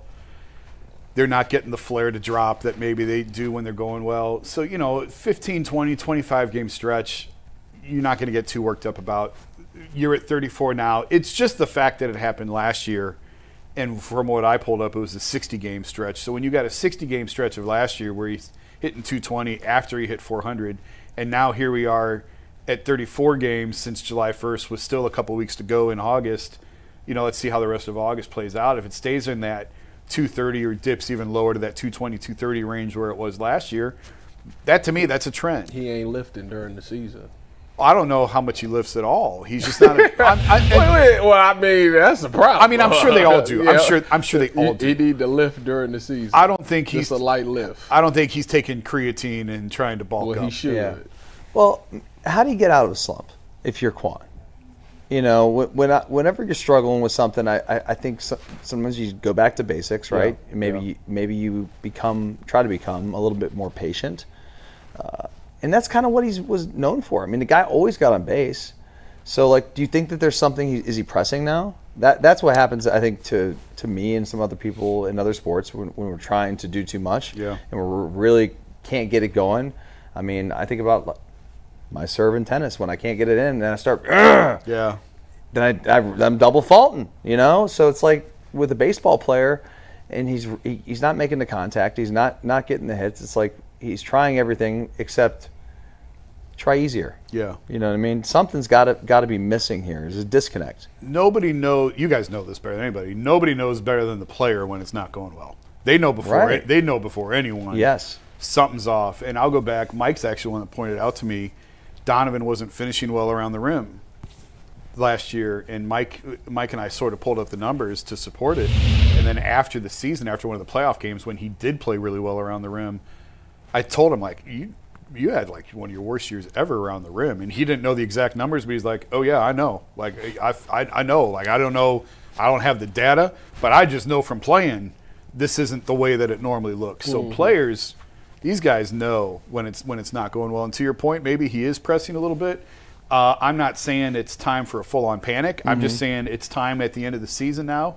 You got 2 years of proof. I think he does need to sit down with the strength and conditioning staff or the nutrition staff or whoever and find out, hey, what do you think? What are you guys seeing here? Why is it that at the exact same point in the season, it maybe it's coincidence, maybe it's just a fluke, but for it to happen 2 years in a row, I think it's worth exploring. Yeah, it's not something that he should just, I'll be all right, like that type of thing. Like when you talking about money involved later, like you got to figure that out. To Mike's original point, like I think schedule also matters. You look at who they're playing. That series they had with the Mets was a great series. Yeah, it was. And it's sort of sent the Mets in a little bit of a tailspin. But they're playing a bunch of teams with losing records right now, and they're taking advantage of it.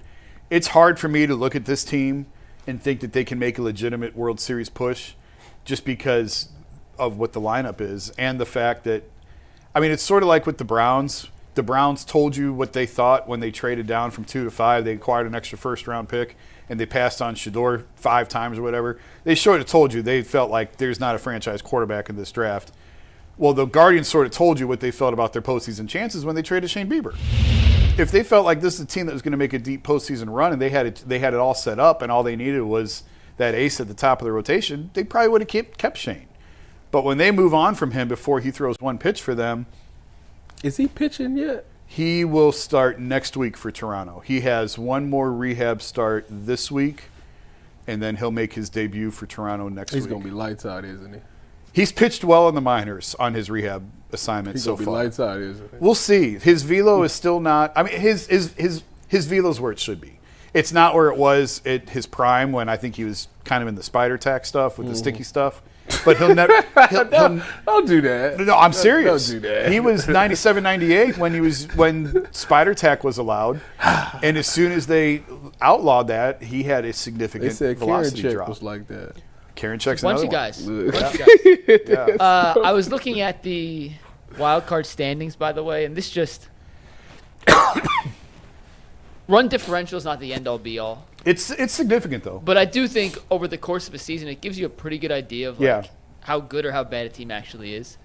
When you look at the wild card standings, the Mariners are currently the number 1 wild card team. They have a plus 37 run differential. The They Red are Sox, a completely different team since the trade deadline. yes, and they've been red hot, 8-2 in the last 10. I know they lost last night. The Red Sox are the 2nd wild card team right now. They have plus 93 run differential. The Yankees are holding on to that final wild card spot, For now. plus 90 run differential. The Guardians are 1 game back, a negative 27 run differential. And then the Rangers, who are 2.5 behind the Guardians, have a plus 57 run differential. One of those does not belong. And it doesn't mean the Guardians don't belong in the conversation, but based off that one metric, which does gauge how much you beat teams by, how much you lose teams,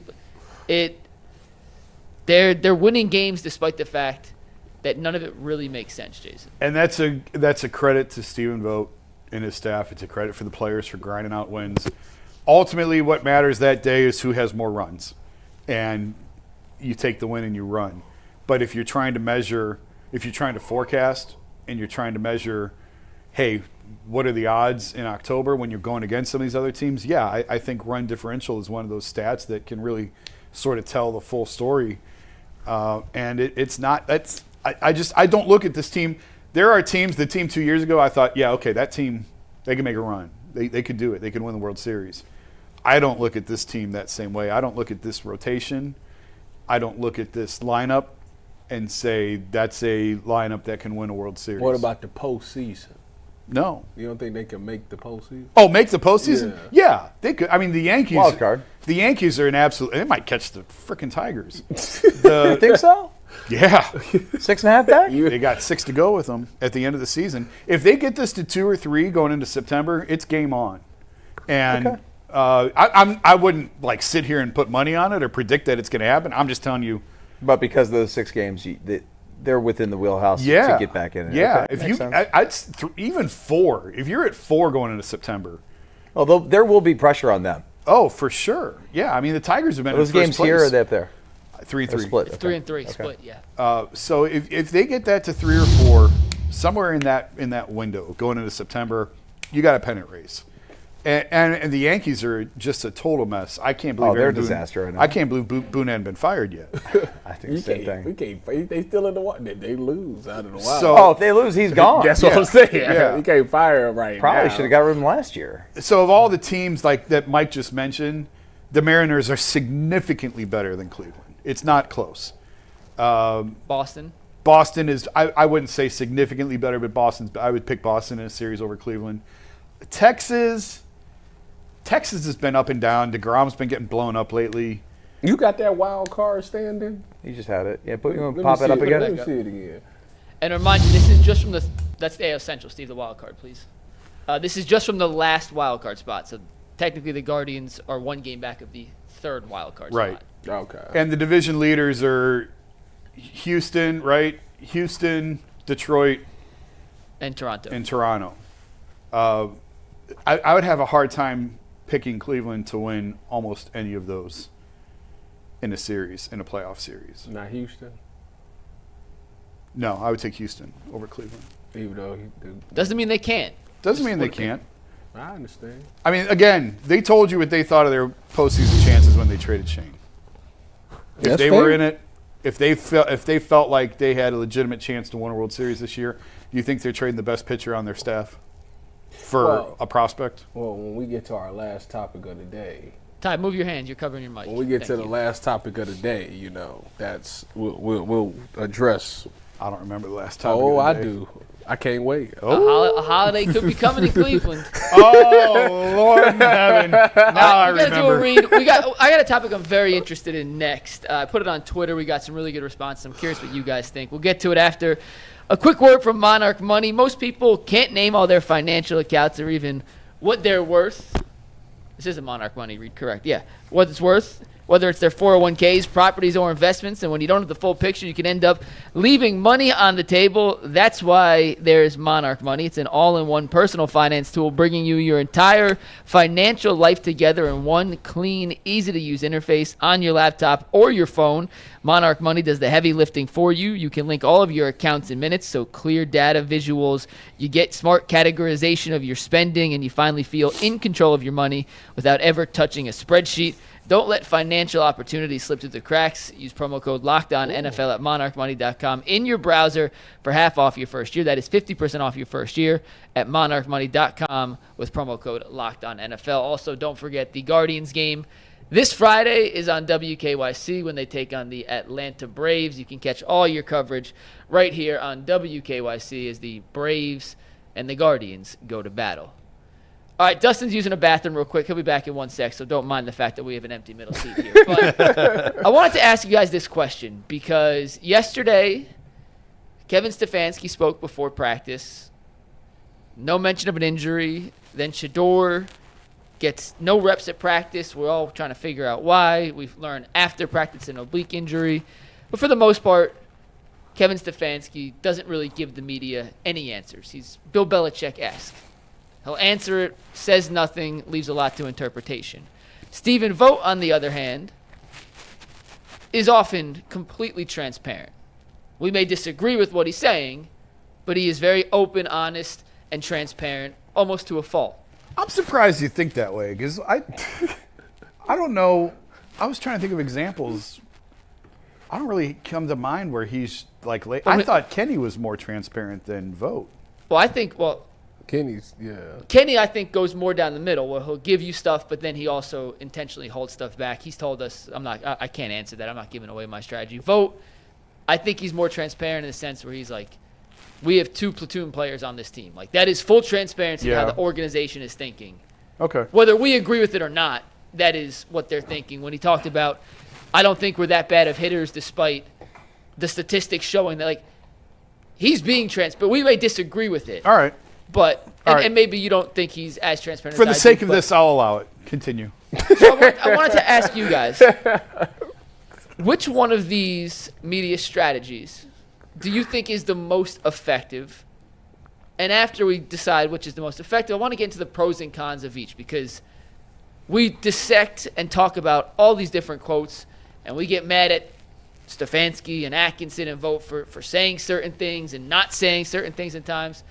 And I think this is the right panel to kind of dive into the different strategies that each of the Cleveland coaches take to how they handle the media. Jason, you can start us off here. Which one do you prefer and think is the most effective? I mean, as someone who was a beat writer for 10 years, I love transparency, right? Like, you want to know everything, and you want to know. It's funny because I mentioned Byron earlier. Byron Scott is the only coach I've ever been around in 25 years of doing this who was better on the record than he was off the record.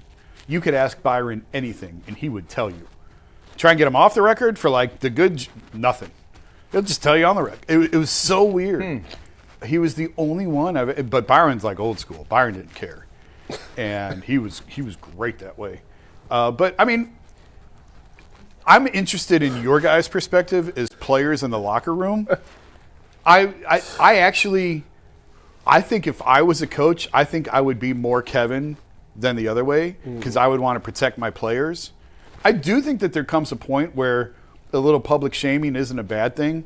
And if you are teaching, or if you're trying to get something in a guy's head over and over and over and over again privately, and it's just not clicking, I do think that there's a point where a little bit of public embarrassment is okay to kind of get the point across. But I mean, Kevin will never embarrass a player. He'll never throw a player under the bus. And I don't agree with that. I do think that there comes a point, but I do like the idea of protecting the players. Most coaches view media as, I just want to get through this and not create a headline. That's it. And Kenny, I think, actually is... I'm just here so I don't get fined? No. Kenny Atkinson is really more of a...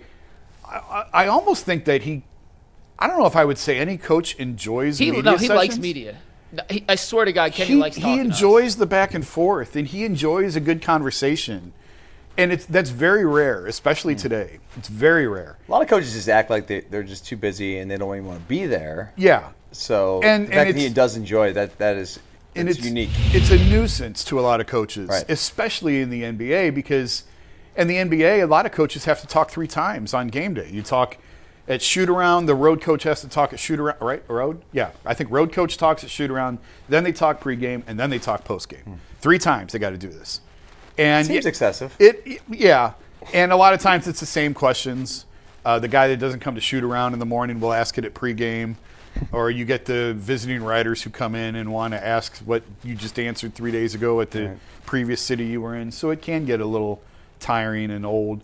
We could do a 2-hour show really on this, and really I think market plays into this as well. If you're coaching in New York, it's a hell of a lot different than if you're coaching in Charlotte or Cleveland. With the media training that you have to go through, with the presence that you have, with the questions that you're asked, coaches here get off easy for the most part. I think the Browns media probably hammers Kevin more than the Cavs or the Guardians get than their coaches get, just because there's more people in the room. And I think for the most part, the Browns media asks a lot of the right questions. But I don't know. I'll shut up because I could just go on and on and on. But I'm curious to hear from a player's perspective what you guys, how you appreciate or what you like in a coach and how they handle media. If they like giving things away or if they like guys who sort of protect you even maybe if the player doesn't deserve it. I think that Mike Tomlin's the best at kind of balancing his private conversations with the player and keeping stuff in-house and also like has the ability to know the line of where he can go with not berating or like embarrassing a player like through the media, but like if a guy's just not getting it done, like he'll say we need more out of him. Yeah. And what's wrong with that? Nothing. Yeah, I mean I think that if the coach has been saying the same thing to me and it's out there, like what do I got to how about that's a me problem. Like I've got to be better so that my coach is clearly not getting through to me. He's been talking to me, and now he's talking to the media about it. But he's not doing it to shame you. He's not doing it to try and embarrass you or shine light to a negative behavior or your poor performance. He's trying to just get the team going, and he needs you. Like I just looked at it as like if the coach ever brought up something about me in the media where they basically said that they need more, I gotta look myself in the mirror as a player, and if I can't deal with that, then I'm just in the wrong place. It's more of an indictment on you. Correct. Ty? I'm going back and forth with it because honestly, I'm putting myself in my athletic mindset, and when I was an athlete, it was I'd rather the Kevin approach. Like if we gonna talk, just me and you gonna talk. Keep it what it is. Don't say nothing because there's nothing more awkward than a coach saying something about you, and then the media talks to you and they say, "Yeah, your coach said this," and you like, "What? Did he?" Yeah. That you get like, "Oh, really? That's what he said?" So like then it becomes like that. So like for me, I'd rather it just be.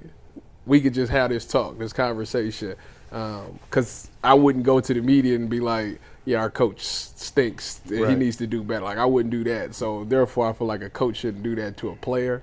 I actually recall one time in the media, which I had left Ohio State. So, the private conversation between me and Urban when I told him I was leaving was, that's the wrong decision, Tyvis. You're making a huge mistake. Don't do it. Stay. Urban told you that? Yeah, don't do it. You're not ready. Stay.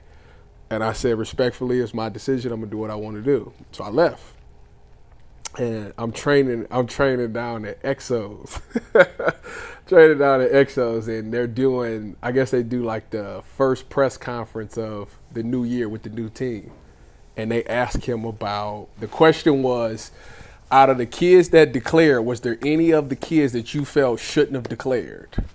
And he said, you know what? And he started off by saying, no, I'm not going to answer that question.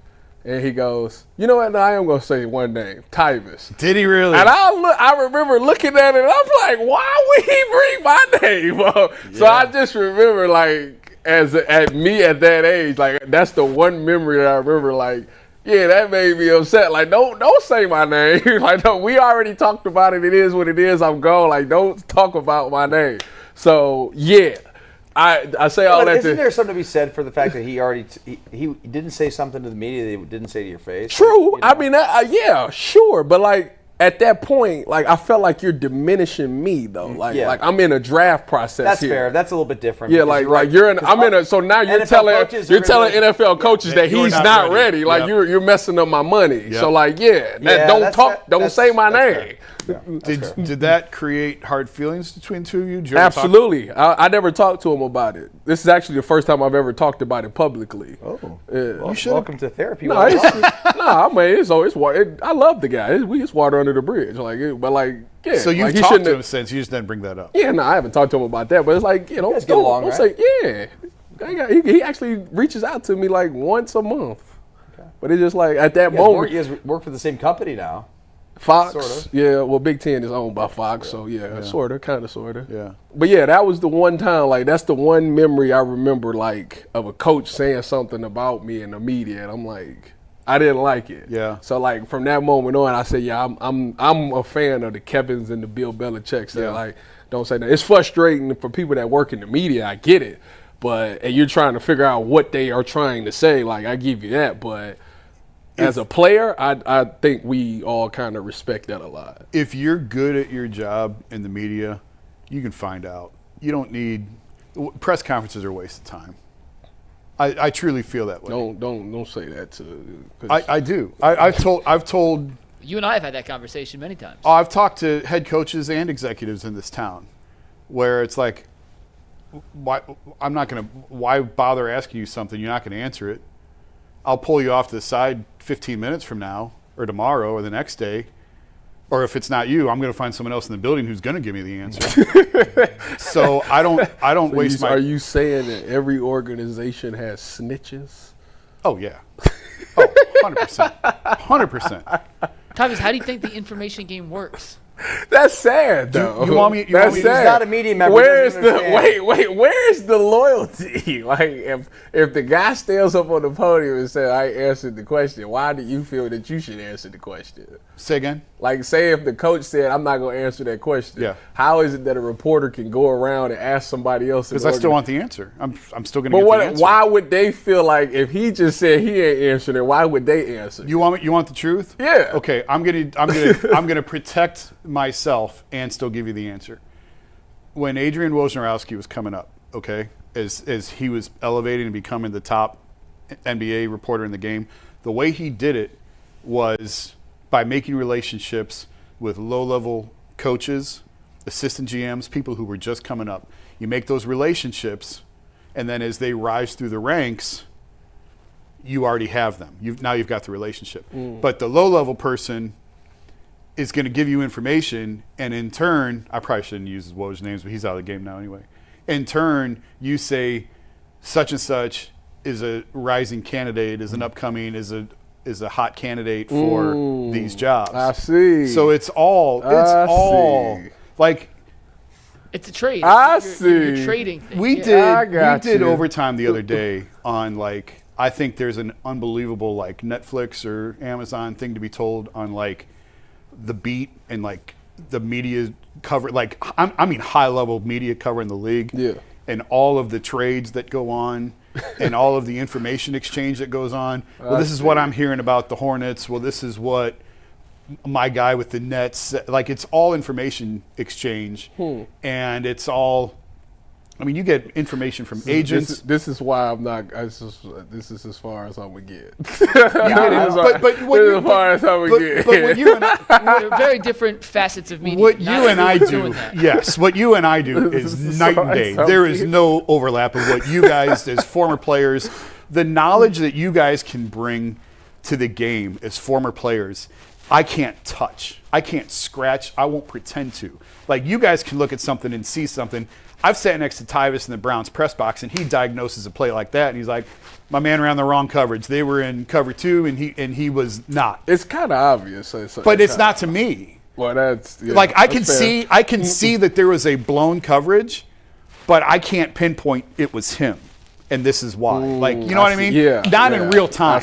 I can't diagnose it, but you guys played it. Yeah. So you can diagnose it. Because from us looking at it, it's 10 guys that's running something. It's the one guy that's not. You're like, oh, well, it's obvious. But it's obvious to you guys because you live that. I can't do it that fast. But I can get information that you're not going to know how to go get it from. I know where to go to get it. And how, so it's two completely different ends of the spectrum of media.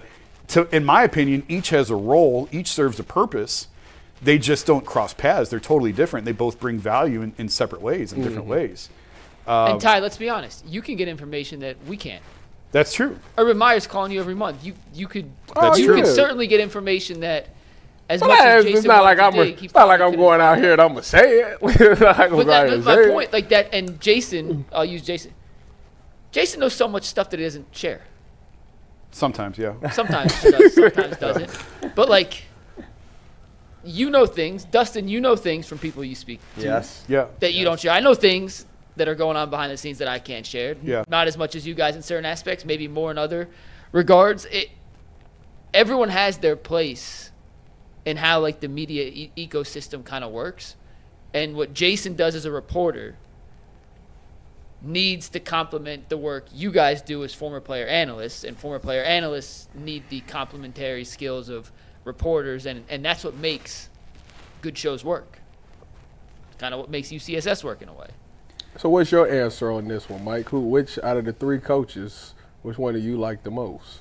I think Kevin, when you give nothing, it leaves too much to the imagination, and that's when we come up with crazy conspiracies. And I know the teams don't care about what fans think, but I do think some level of honesty and some level of trust that what you're saying is actually what's going on is beneficial to the team. I think Kenny does a pretty good job.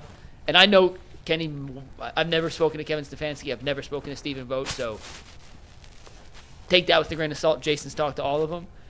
I think he does a pretty good job of being honest with us, Jason. Yeah. Without giving us everything. And the fact that he does, I believe, enjoy conversing with us. Yeah. Makes it easier to feel like you can actually ask a question that may not be something that he wants to talk. I'll go back to when I asked him about their third quarter defensive inefficiency, how they've been great in the first and second quarters, they're really good in the fourth, and they sucked in the third. And I basically asked him, Kenny, why do you guys suck in the third quarter defensively? And he kind of chuckled. He's like, if I had a good answer, we wouldn't suck in the third quarter. And got into some of the stuff about what he may have to change, because this is probably in February, like right after the All-Star break. And it was an honest answer without giving us the exact X's and O's. I just think when you give something, you eliminate the room for us to run with our own narratives. And when we run with our own narratives, it becomes 10 times worse. But see, then that's where I understand what you're saying, because see, that's at that point, that's where the social media aspect of it takes off. Because as a player, if I'm like Kevin, like if Kevin is my coach and we handling everything in-house, like we got a clear understanding of what it is.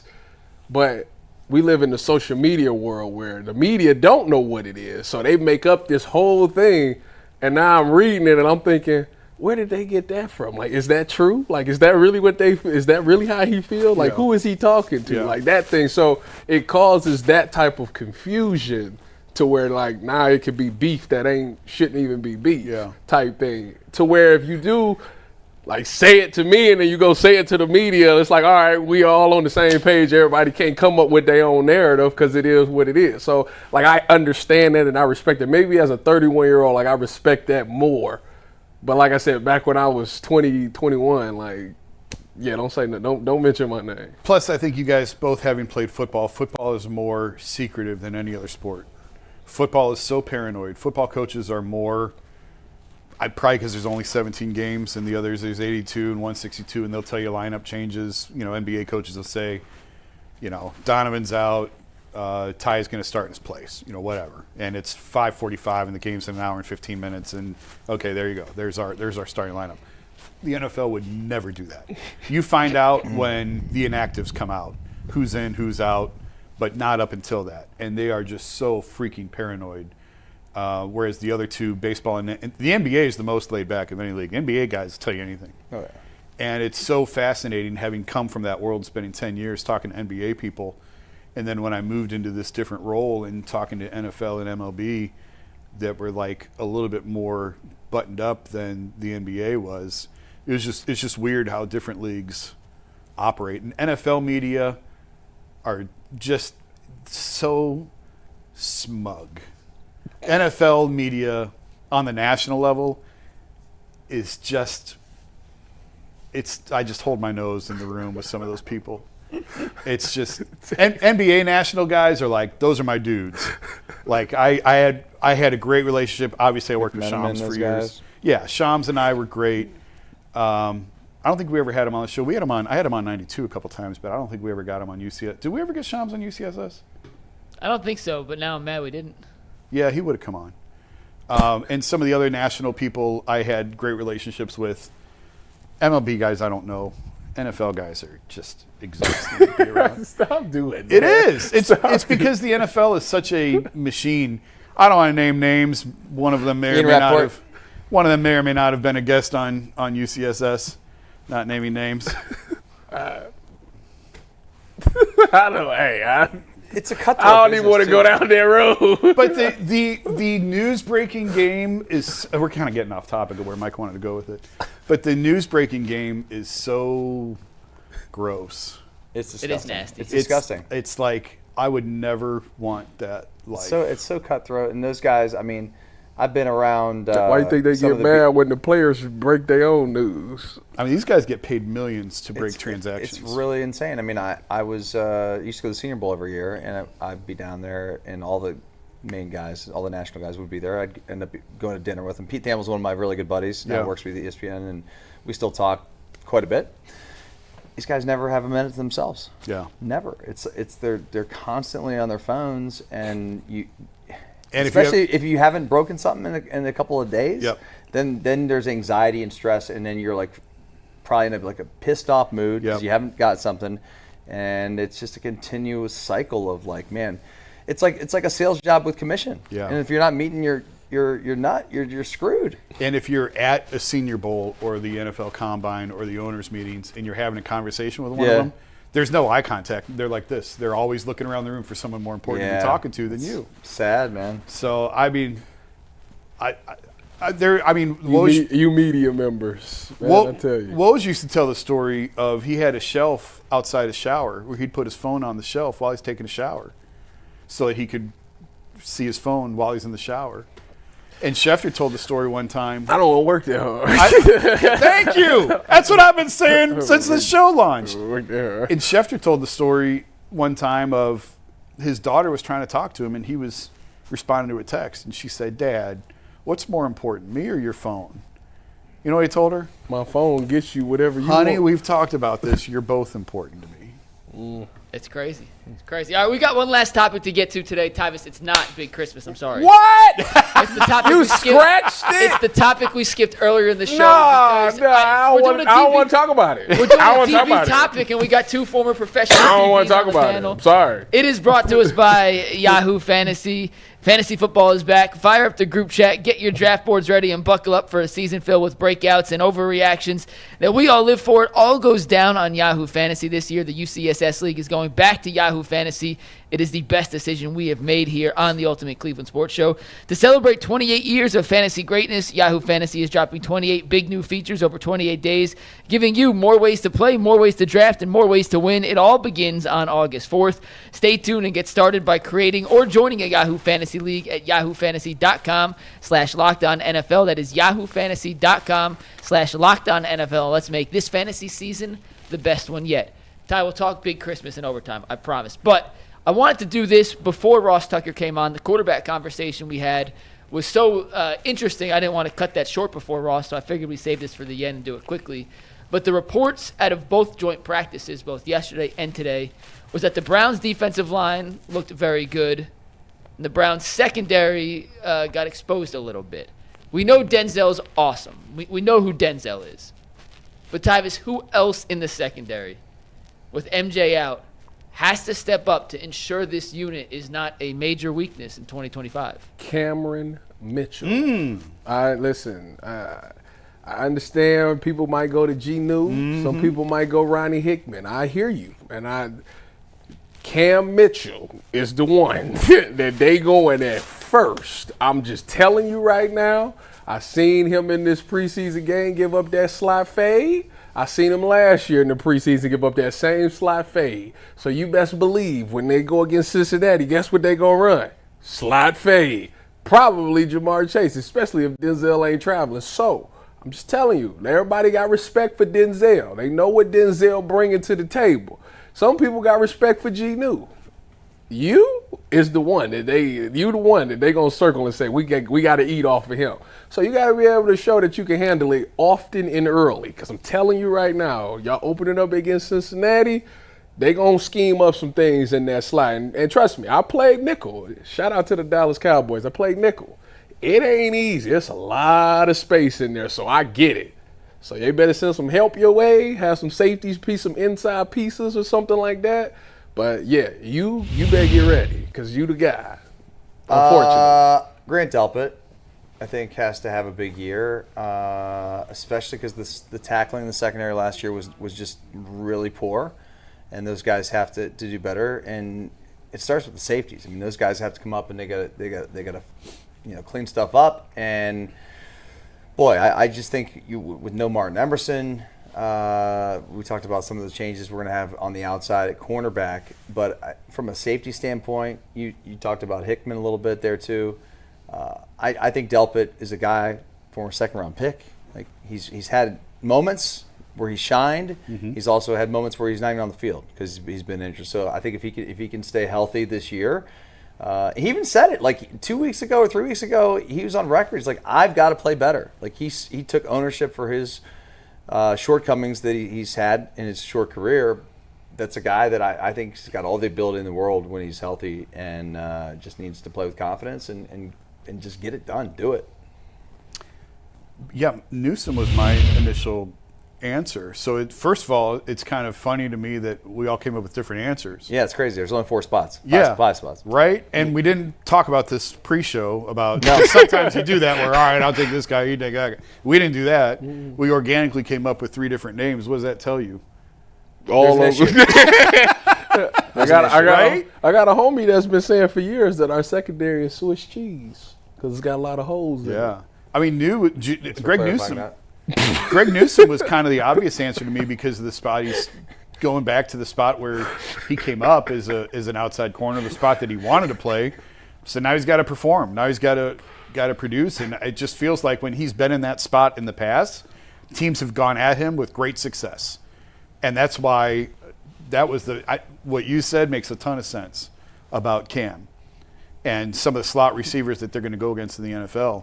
What you said makes a ton of sense because it goes back to what you said about Juan Thornhill. They don't need him till they need him, but when they need him, they really need him. Man. And it felt like when they really needed him, he was not there. Yeah. So I get it from a safety. And again, I think the bigger picture of this is the fact that organically we came up with 3 different answers. Means it ain't just one issue in the secondary. It might be just one solution in the secondary and 4 problems.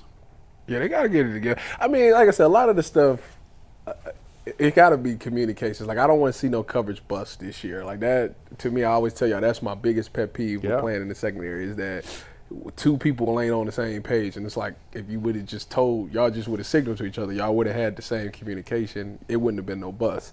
The G-New thing, I understand, but he's motivated. Like, there's a ton of motivation. Like, when you talk about money involved, like, he's extremely motivated. So I'm not necessarily worried about him because I know at least he's a first-round pick. He's had moments where he's actually shined.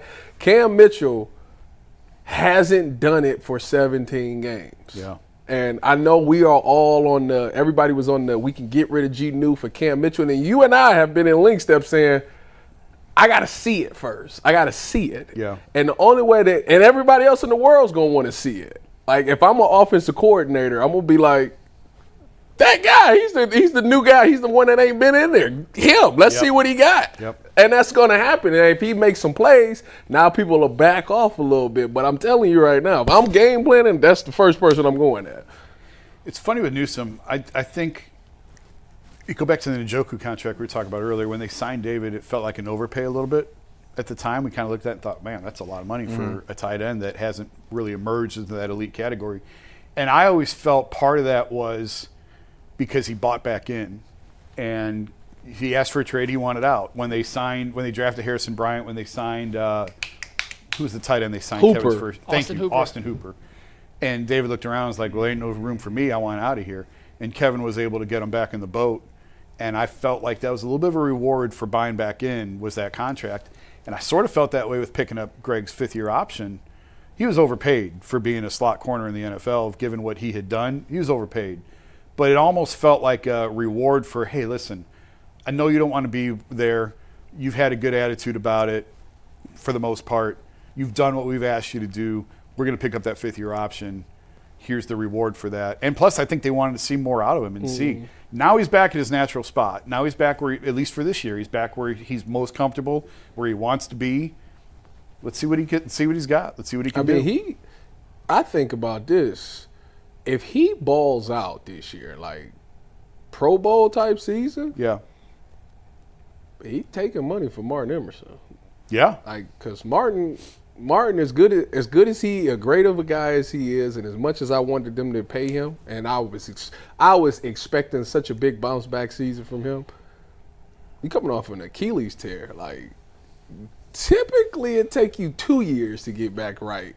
If he coming back next year off the Achilles tear, I'm not necessarily saying he's going to have a great season. I'm not necessarily saying he's going to have a bad one. There's going to be complications, though. Yeah. I played with Sherm. Sherm had complications. He had to take practices off because he said it started to just flare up a little bit. Yeah. So that's a part of it. So if that's the case, and G New is a Pro Bowler on the outside, he could. The Browns, in theory, could just resign him. Not to mention, last time we saw Emerson, it was not his best tape. Right. So when you add that, But I just think the Achilles- Browns isn't that grimy of an organization to do Martin Emerson like that bad. But I think he's under contract next year anyway, right? Yeah, I mean, this was This ain't the last. This is third year, so yeah, he got Yeah. one Is more he year. restricted? He would be. We'll look that up. He would be restricted because you got to do 4 years of playing 6 or more games. He would only have 2 technically. To your last point that you made at the end, the Browns, I think, have done very well by their guys. Right. Like when you look at some of the contracts they've handed out, they've done well in supporting their guys. They had no reason to give Miles a no-trade clause. They gave it to him anyway. Yeah. The Deshaun contract. They had no reason to give him 230. Well, the reason was to get him to come here. Jack Conklin. Conklin, 3-year extension Yeah, at the end. be nice to our guys. What's that got us? Not a lot of wins. I'm not saying don't be nice to your guys, but I mean the generosity. I mean, Yeah. how about you give some generosity to the fans? All right, Mike. What we got? Super chats. We got super chat. We're gonna talk big Christmas and overtime, Tyvis. Don't worry. I got you, Nah, buddy. forget you. I got you. Nah, because I was ready to go. I was fired up. Well, you will still be fired up in overtime because that's what overtime is. Kirk Davis says first, I feel it's a win-win situation for Dillon Gabriel. If he does good, they say that's why he was taken ahead of Shedeur, and if he does bad, they say he is going up against the champs. Do you guys agree? I disagree because the champs ain't playing. Not the ones at least. He's going right. up against the twos. And like I say, I get it that Carolina is Carolina and Philly is Philly, but I'm not telling you to go out there and throw for 300 yards and 3 touchdowns. Like, I just want to see you go with the right place. You take care of the football, maybe lead a touchdown drive. That's good enough in my books. I don't know what the world is expecting you to do. Give me like 130 and a touchdown. I'm cool with that. From a public perception, I'm not sure a player's ever needed a good preseason game more than Dillon Gabriel does on Saturday. I'm dead serious. Miss Bell 70 says 6 of 19 is only a problem if Shedeur does it. Miss Bell also says, what came easy to Shedeur? Can't learn due to speeding twice. Gabriel was 6 of 19, but oh no, that's not his fault. Got all the reps before the game. We needed G. Bush on today. Red Lotus One Drop says, so you're telling me all the time Shedeur was in college, Pat and his dad never taught him to read a defense? I hope Kirk- that ain't the case. No comment. It's just easier in college, guys. It's not like that he didn't get taught how to do it or whatnot. But like when things, Tyvis, you can help me if you want. Guys are just a lot more open, man. And you can see When he has game. receivers now open in practice and in that game he just played, he throws a nice ball and he throws a catchable ball, and so he'll have a chance. I'm not saying this is the case with Shedeur, but do you remember Matt Corral at Ole Miss? 100%. Yes. When he was coming out, and he fell to the 3rd round, Lane Kiffin basically came out and said, I told him to play before the snap, I told him where to throw, and if his first read wasn't there, I told him to run. Yep. And by the way, that's most quarterbacks in high school and college. Matt Corral is out of the XFL. He's not even playing any level of professional football anymore, and this guy was a guy that people thought had first-round talent. He legitimately did not know how to read a defense. Lane Kiffin would give him the read. If it wasn't there, said run. I'm not saying that's Shedeur's case, but I'm just saying there are quarterbacks that play at high levels that is a realistic thing. It's a grace period. I mean, people got to realize, like, you remember the Super Bowl where the Patriots played the Rams? I covered that Super Bowl. Remember how low scoring it was? Yeah. You do know that 2000? Tom Brady, who some people consider the one Just a couple years ago. No, this was like 20. No, Jared Goff. Yeah, Jared Goff. Oh, that one. Yeah. Okay. So in that Super Bowl, we talking about Tom Brady. The reason that the score was what it was, Tom Brady had no idea what they was doing on defense. He couldn't understand the cover. He didn't read the coverage. He didn't know anything. That's why when he threw the ball, a lot of the times it was like almost got picked. It took him until like the third or fourth quarter to figure out what was going on. And we talking about Tom Brady. So, like, yeah, it's different in the league. There's so many different disguises.